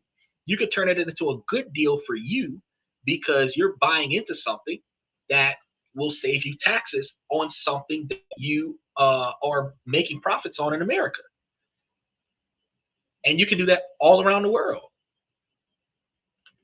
Oh yeah, I've been talking about big scale. I've been talking about offshore investing, offshore trading, overseas living. I'm going to cover the whole 9 yards on the show.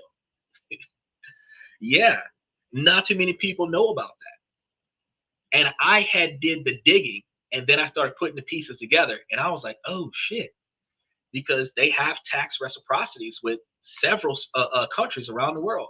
United States requires you, if you're going to file taxes, to file taxes for offshore profits as well. But that also means that you file taxes for offshore debts as well. So if you have a business and you turn in profits with your business in America, you're making $1 million of profits with your business in America, and you did $250,000 worth of debt in Japan, that $250,000 worth of debt in Japan comes off your taxation from your profits in America, because that's international business. Yeah.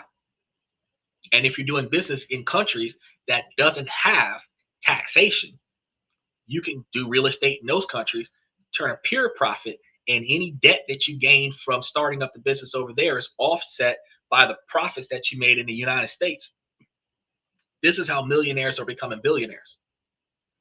They're not keeping their money in one spot. They're diversifying. They're not just diversifying across the stock market. They're not just diversifying across Bitcoin. They're diversifying across every industry in every country around the world.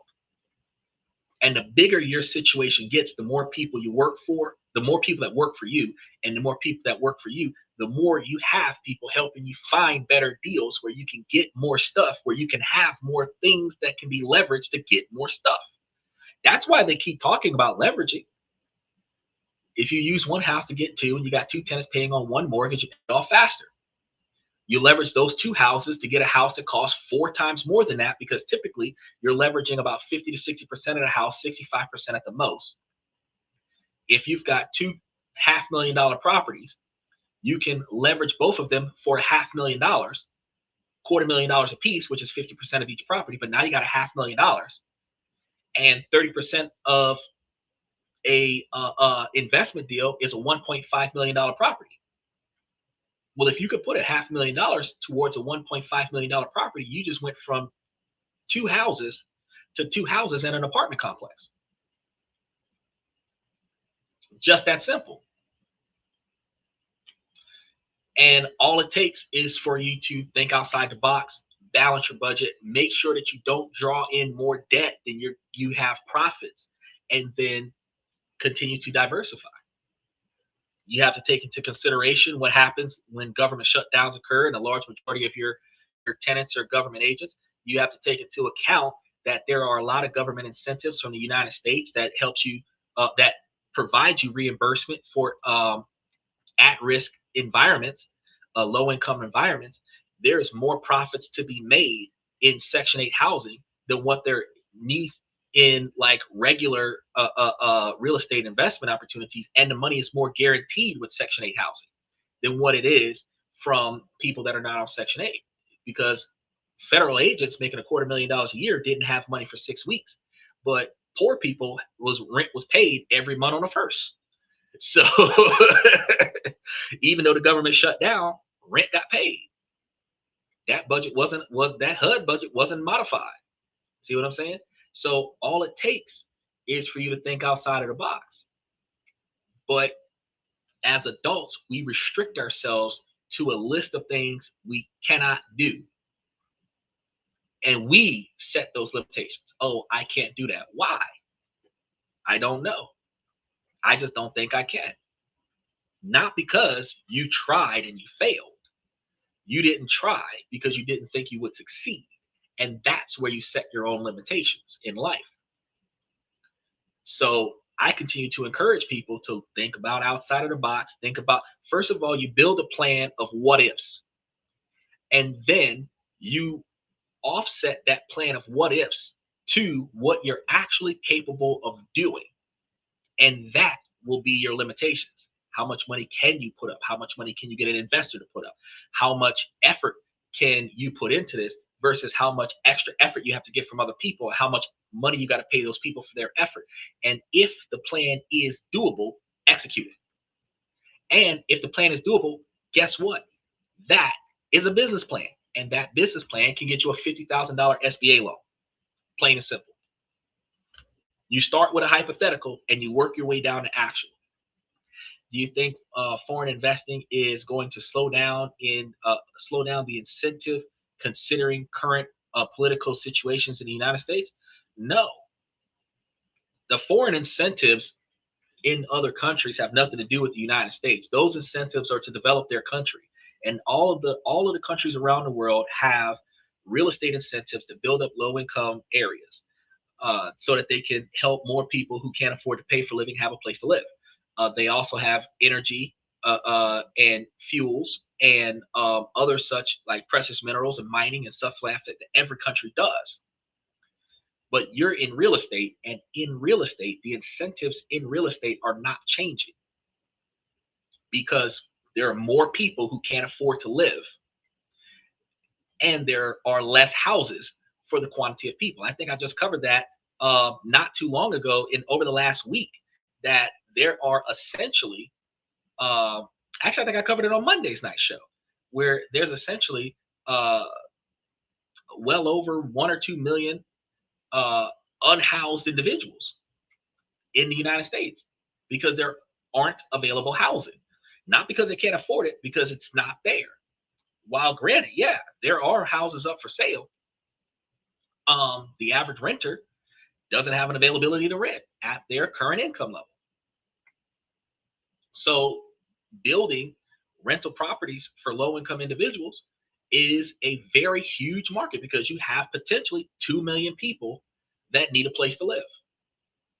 But so many people are trying to buy that house in Malibu. So many people are trying to buy that $3 million mansion on Beverly Hills Drive and still getting $50,000 off the deal, instead of picking up a few 100,000 properties in the hood and renovating that up, boosting up the economy, boosting up the neighborhood, and turning low-income neighborhoods into thriving suburban areas where your expectation for profit will depreciate a little bit, but the consistency of the income will be increased by a lot. And people don't think about that because with greed, you want to get the most quantity of money in the least period of time. But with success, you want to have the longest quantity of revolving income with the least amount of effort. Yeah, that's my motivation for my model. Specifically, I think it's a interest problem. Like banks make fortunes on interest. I'm okay with a much smaller profit than they are. Well, partially it's an interest problem. The other part of it is that a lot of people who have experienced evictions in their past, they are considered high risk tenants. Those individuals are not readily accepted under the average rental model. If you've had an eviction within the last 10 years, they won't rent to you. If you've had a felony in the last 5 years, they won't rent to you. And if you've had a misdemeanor, no, if you've had a felony in the last 3 years, they won't rent to you. And if you've had a misdemeanor in the last 5 years, they won't rent to you. So certain criteria automatically disqualify you, even if you can afford it. But what say you charge a premium for people who don't qualify? That's when you start tapping into a market of individuals that are desperate for a place to stay, and they will give you more money because you're going to give them a place to stay. Then here's another tip that you can add to your model. Do not raise the rent on a regular basis. Give them fixed rent until they move out. That guarantees if they can afford it when they move in, they're more likely to afford it the entire time they stay there. Then whenever you renovate the apartment after they move out, then you raise the rent.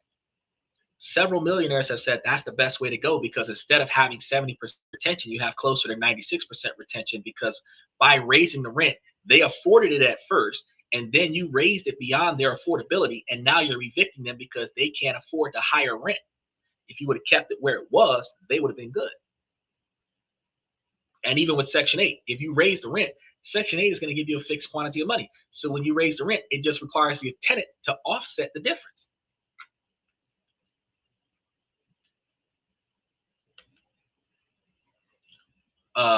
What's a fix to that, you see? Well, like you were talking about, in-house financing. So people can't get loans from the bank because they don't financially qualify. So if you're going to finance them in the contract with them, where they're going to gain access to the property, they're going to pay you the interest, which means that instead of you getting a lump sum of money in the beginning, they're going to be making installments to you over time, with higher interest rates, which means that you're going to make more money off the deal. If they foreclose on it, you foreclose on a property, you keep the property, but you keep all the money with interest. The other half of that is when you're renting out to people. You're charging more money for because again, the security deposit is separate from the rent. So you charge them a security deposit, but you also make it a down payment requirement that is not the security deposit. It's like 3 or 4 months rent. Since you're a high risk tenant, give me 3 or 4 months rent. I got you. And then you still have to pay the rent every month on time. You're just advance paying the first few months. You can have them on the first 12 months locked in, and then have them on a month-to-month contract after that, where it automatically renews every 30 days after the first 12 months. But they're 4 months in advance on the rent. If something happens and they can't pay the rent for 2 or 3 months, they already paid you for those months. Come month 4, you ain't got to ask no questions. You can just give them a 30-day notice to vacate, saying that you're terminating the agreement with them. You're not going to renew the contract after that. They've got to move out because they haven't given you any money over the last 4 months. They can renegotiate that with you and say, hey, I got the money now. But now you're going to renew a contract. That new lease comes with a new rent cost. See what I'm saying? So at the end of the day, all of the rules that apply in a rental scenario can still apply. But with an at-risk tenant, you could simply just have them give you more money up front to guarantee that they're not going to fall behind on their rent because they've already paid you 3 or 4 months in advance. That gives you security with your high-risk tenants. But at the same time, you're still going to have tenants moving in because it's cheaper than everybody else. You're undercutting the real estate market. And by it being cheaper than everybody else, you're capable of maintaining a larger quantity of filled units, which has a higher profitability for each rental property, which then gives you the capability of taking that property and leveraging it for more money to go and get you more properties, which allows you to expand your real estate investment idea. Because I was thinking of a way of qualifying specific tenants using a screening process and affording a budgeting class, and I personally see if they are financially viable of doing long-term installments. That's a fantastic idea. You can also use it as a rehabilitation program, where instead of disqualifying them based on their scenarios, you can have those budgeting classes and teach them how to be more financially responsible. And then as a renter of your property, and then after they have grown the financial capabilities to buy, they could potentially buy the place that they're in. Because selling, the difference between a condo and an apartment is that there's a deed to the apartment. So you could lease out condos as rental properties, put them through and this is at-risk families that have bad credit with evictions and foreclosures and bankruptcies and criminal records and all this other stuff. And you rent them the property at risk at higher down payment up front, monthly payments installed, have them take the budgeting classes, learn how to make, save, and invest. Then once their credit score is qualifiable, they go from being a renter to being an owner. They already been staying here. You can sell them the place that they're in. And you're making money off of them twice, three times really. Because there are government grants out there to rehabilitating and reincorporating individuals back into society. So anybody who just got out of jail, trying to find a job, you're putting them through these budgeting classes. You help them with the Job Corps situation and all this other stuff. As a tenant, you're setting them up to become a homeowner, and then you transition them into a homeowner that you have, where again, you subjugate the land from the house. So they own the restricted deed to the house, but they still got to pay you HOA fees for the land. You're still making money off of the property after you sold the house to the tenant. And you can make money like 9 ways off of this thing. And the more involved you are with each tenant, the more money you can make off of each tenant just by helping them. You help them for a price. And if they're willing to pay that price, you're going to stick with them until they're successful. And then after they're successful, you're going to check on them on a regular basis to make sure they stay successful. And anybody who has the drive to no longer be broke, anybody who has a drive to no longer struggle is going to take whatever you have to offer, do the best they can with it, and find a way to be more successful. And that's what this podcast is all about. Anybody who's willing to hang out here for 4 hours and listen to me talk about ways to improve yourself has a drive to improve themselves. And they're going to take something of what I told them and they're going to try to incorporate it so that they can try to make themselves better in some way, shape, or form. Take an idea, turn it into reality. They're going to try to take investment opportunities, make themselves more financially successful. And ultimately, they're going to end up being in a position where 10 to 20 years from now, sticking with me, you should have made yourself a quarter millionaire, if not a millionaire.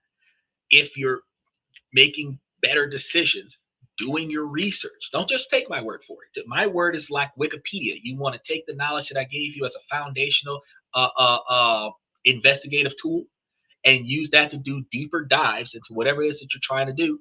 And after you verify what I told you is legit, because it is, then you'll be able to implement whatever it is that you feel comfortable with implementing. And then based on trial and error, you're going to make changes along the way and you will find the success that you're looking for. Now, with that being said, for the last 12 years, schools prepared you for a world that no longer exists. And that's one of the reasons why we talk about these things. I taught you today to be a cog in a machine, to trade your hours for dollars, to consume and to obey. That is the path to financial frailty. It's why money is a significant source of stress for so many people. But today you received a new education, a forbidden roadmap, a 10-year plan that could be extended to a 20-year plan to allow room for failure. But that 10-year plan replaces a flawed education with a blueprint for freedom. We started from the age of 8 to 10 with the foundation where you learn what money is and how it's earned. We moved to habits and small risks at ages 11 through 13, where you learn to budget and felt the consequences of small, safe mistakes.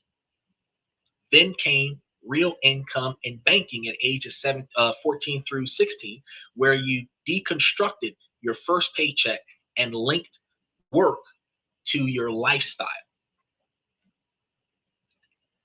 At credit, big decisions, and investing for ages 17 to 18, you entered the real game, building your credit and unlocking the magic of tax-free investing in certain situations. And finally, we hit the full launch at age 19 through 20, where you designed your future and built a system to make it a reality. The same way Crock It Up just came through and spent 30 minutes with me, setting up the type of future that he wants to see with this business opportunity that he wants to have happen to him. And it's not a theory. This is a practical step-by-step plan. The school system may have failed you, but you are not a victim. You are the architect of your own life. And over 80% of adults say they wish they were required to take a personal finance class in high school, or at least have known this information from this podcast 30 years ago. You just got that class. You have that knowledge, the knowledge that a vast majority of people never got, and they still don't get. And you now have the blueprint, the same one that has created financial freedom for countless people who dedicate themselves to stop playing by the old rules and learn the real rules of the game. And your 10-year plan doesn't start tomorrow. It should, in fact, start today. It should have started yesterday. So what I want you guys to do is stop waiting for permission to be wealthy. The game has always been on, and it's time for you to start winning that game. Now, thank you guys for coming to this and that tonight. Before we go, I want to say, ladies, as long as the situation doesn't make sense, I'm going to keep asking you ladies to make it make sense. So ladies, please make it make sense. And again, fellas, I do this to help you guys become higher value men, not only in your business life, but also in your personal lives. So as you think about the things in your life that you wish would change, you think about the things that are inside of your control and put your effort into that to change it. And the things that are outside of your control, you navigate around. And ladies, while this is a male-driven podcast from the male's perspective, the information can be utilized by you as well to make yourselves higher value women. All you have to do is apply yourself appropriately to the things you want to succeed in. So with that being said, I want to thank you guys for coming to this and that. I'm your host, Xander, where we talk about this, that, and everything in between. And I'll see you guys tomorrow night.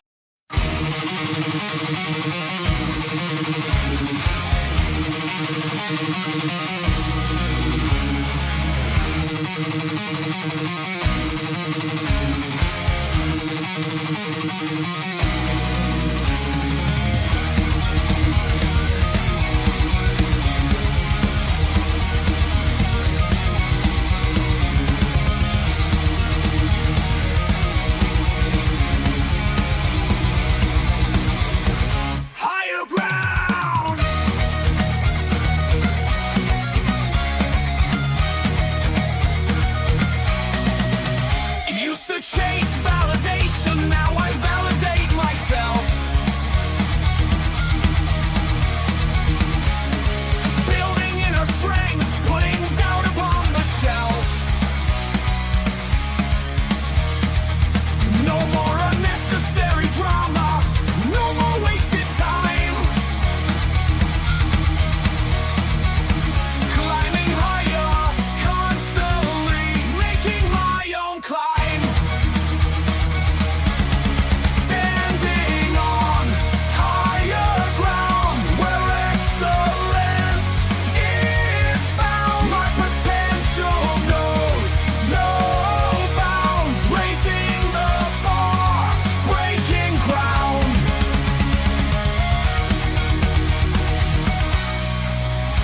My network is my net worth. Choose your company wise. Surround yourself with eagles, not with sheep in disguise. Every interaction is a reflection of my brand. Quality over quantity, that's my personal command.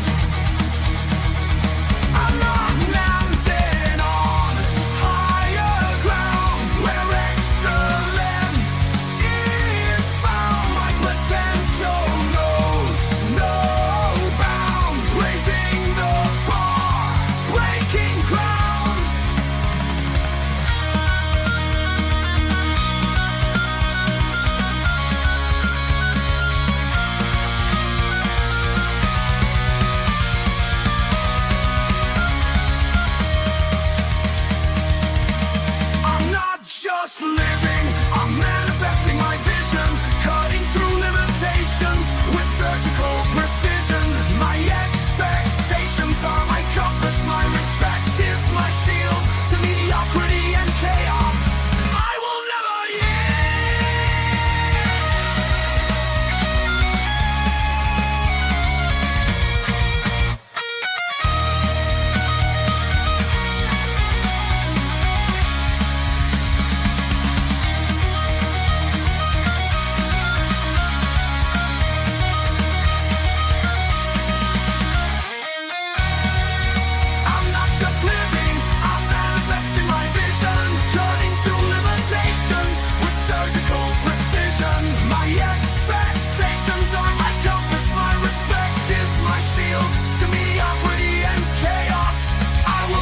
yield.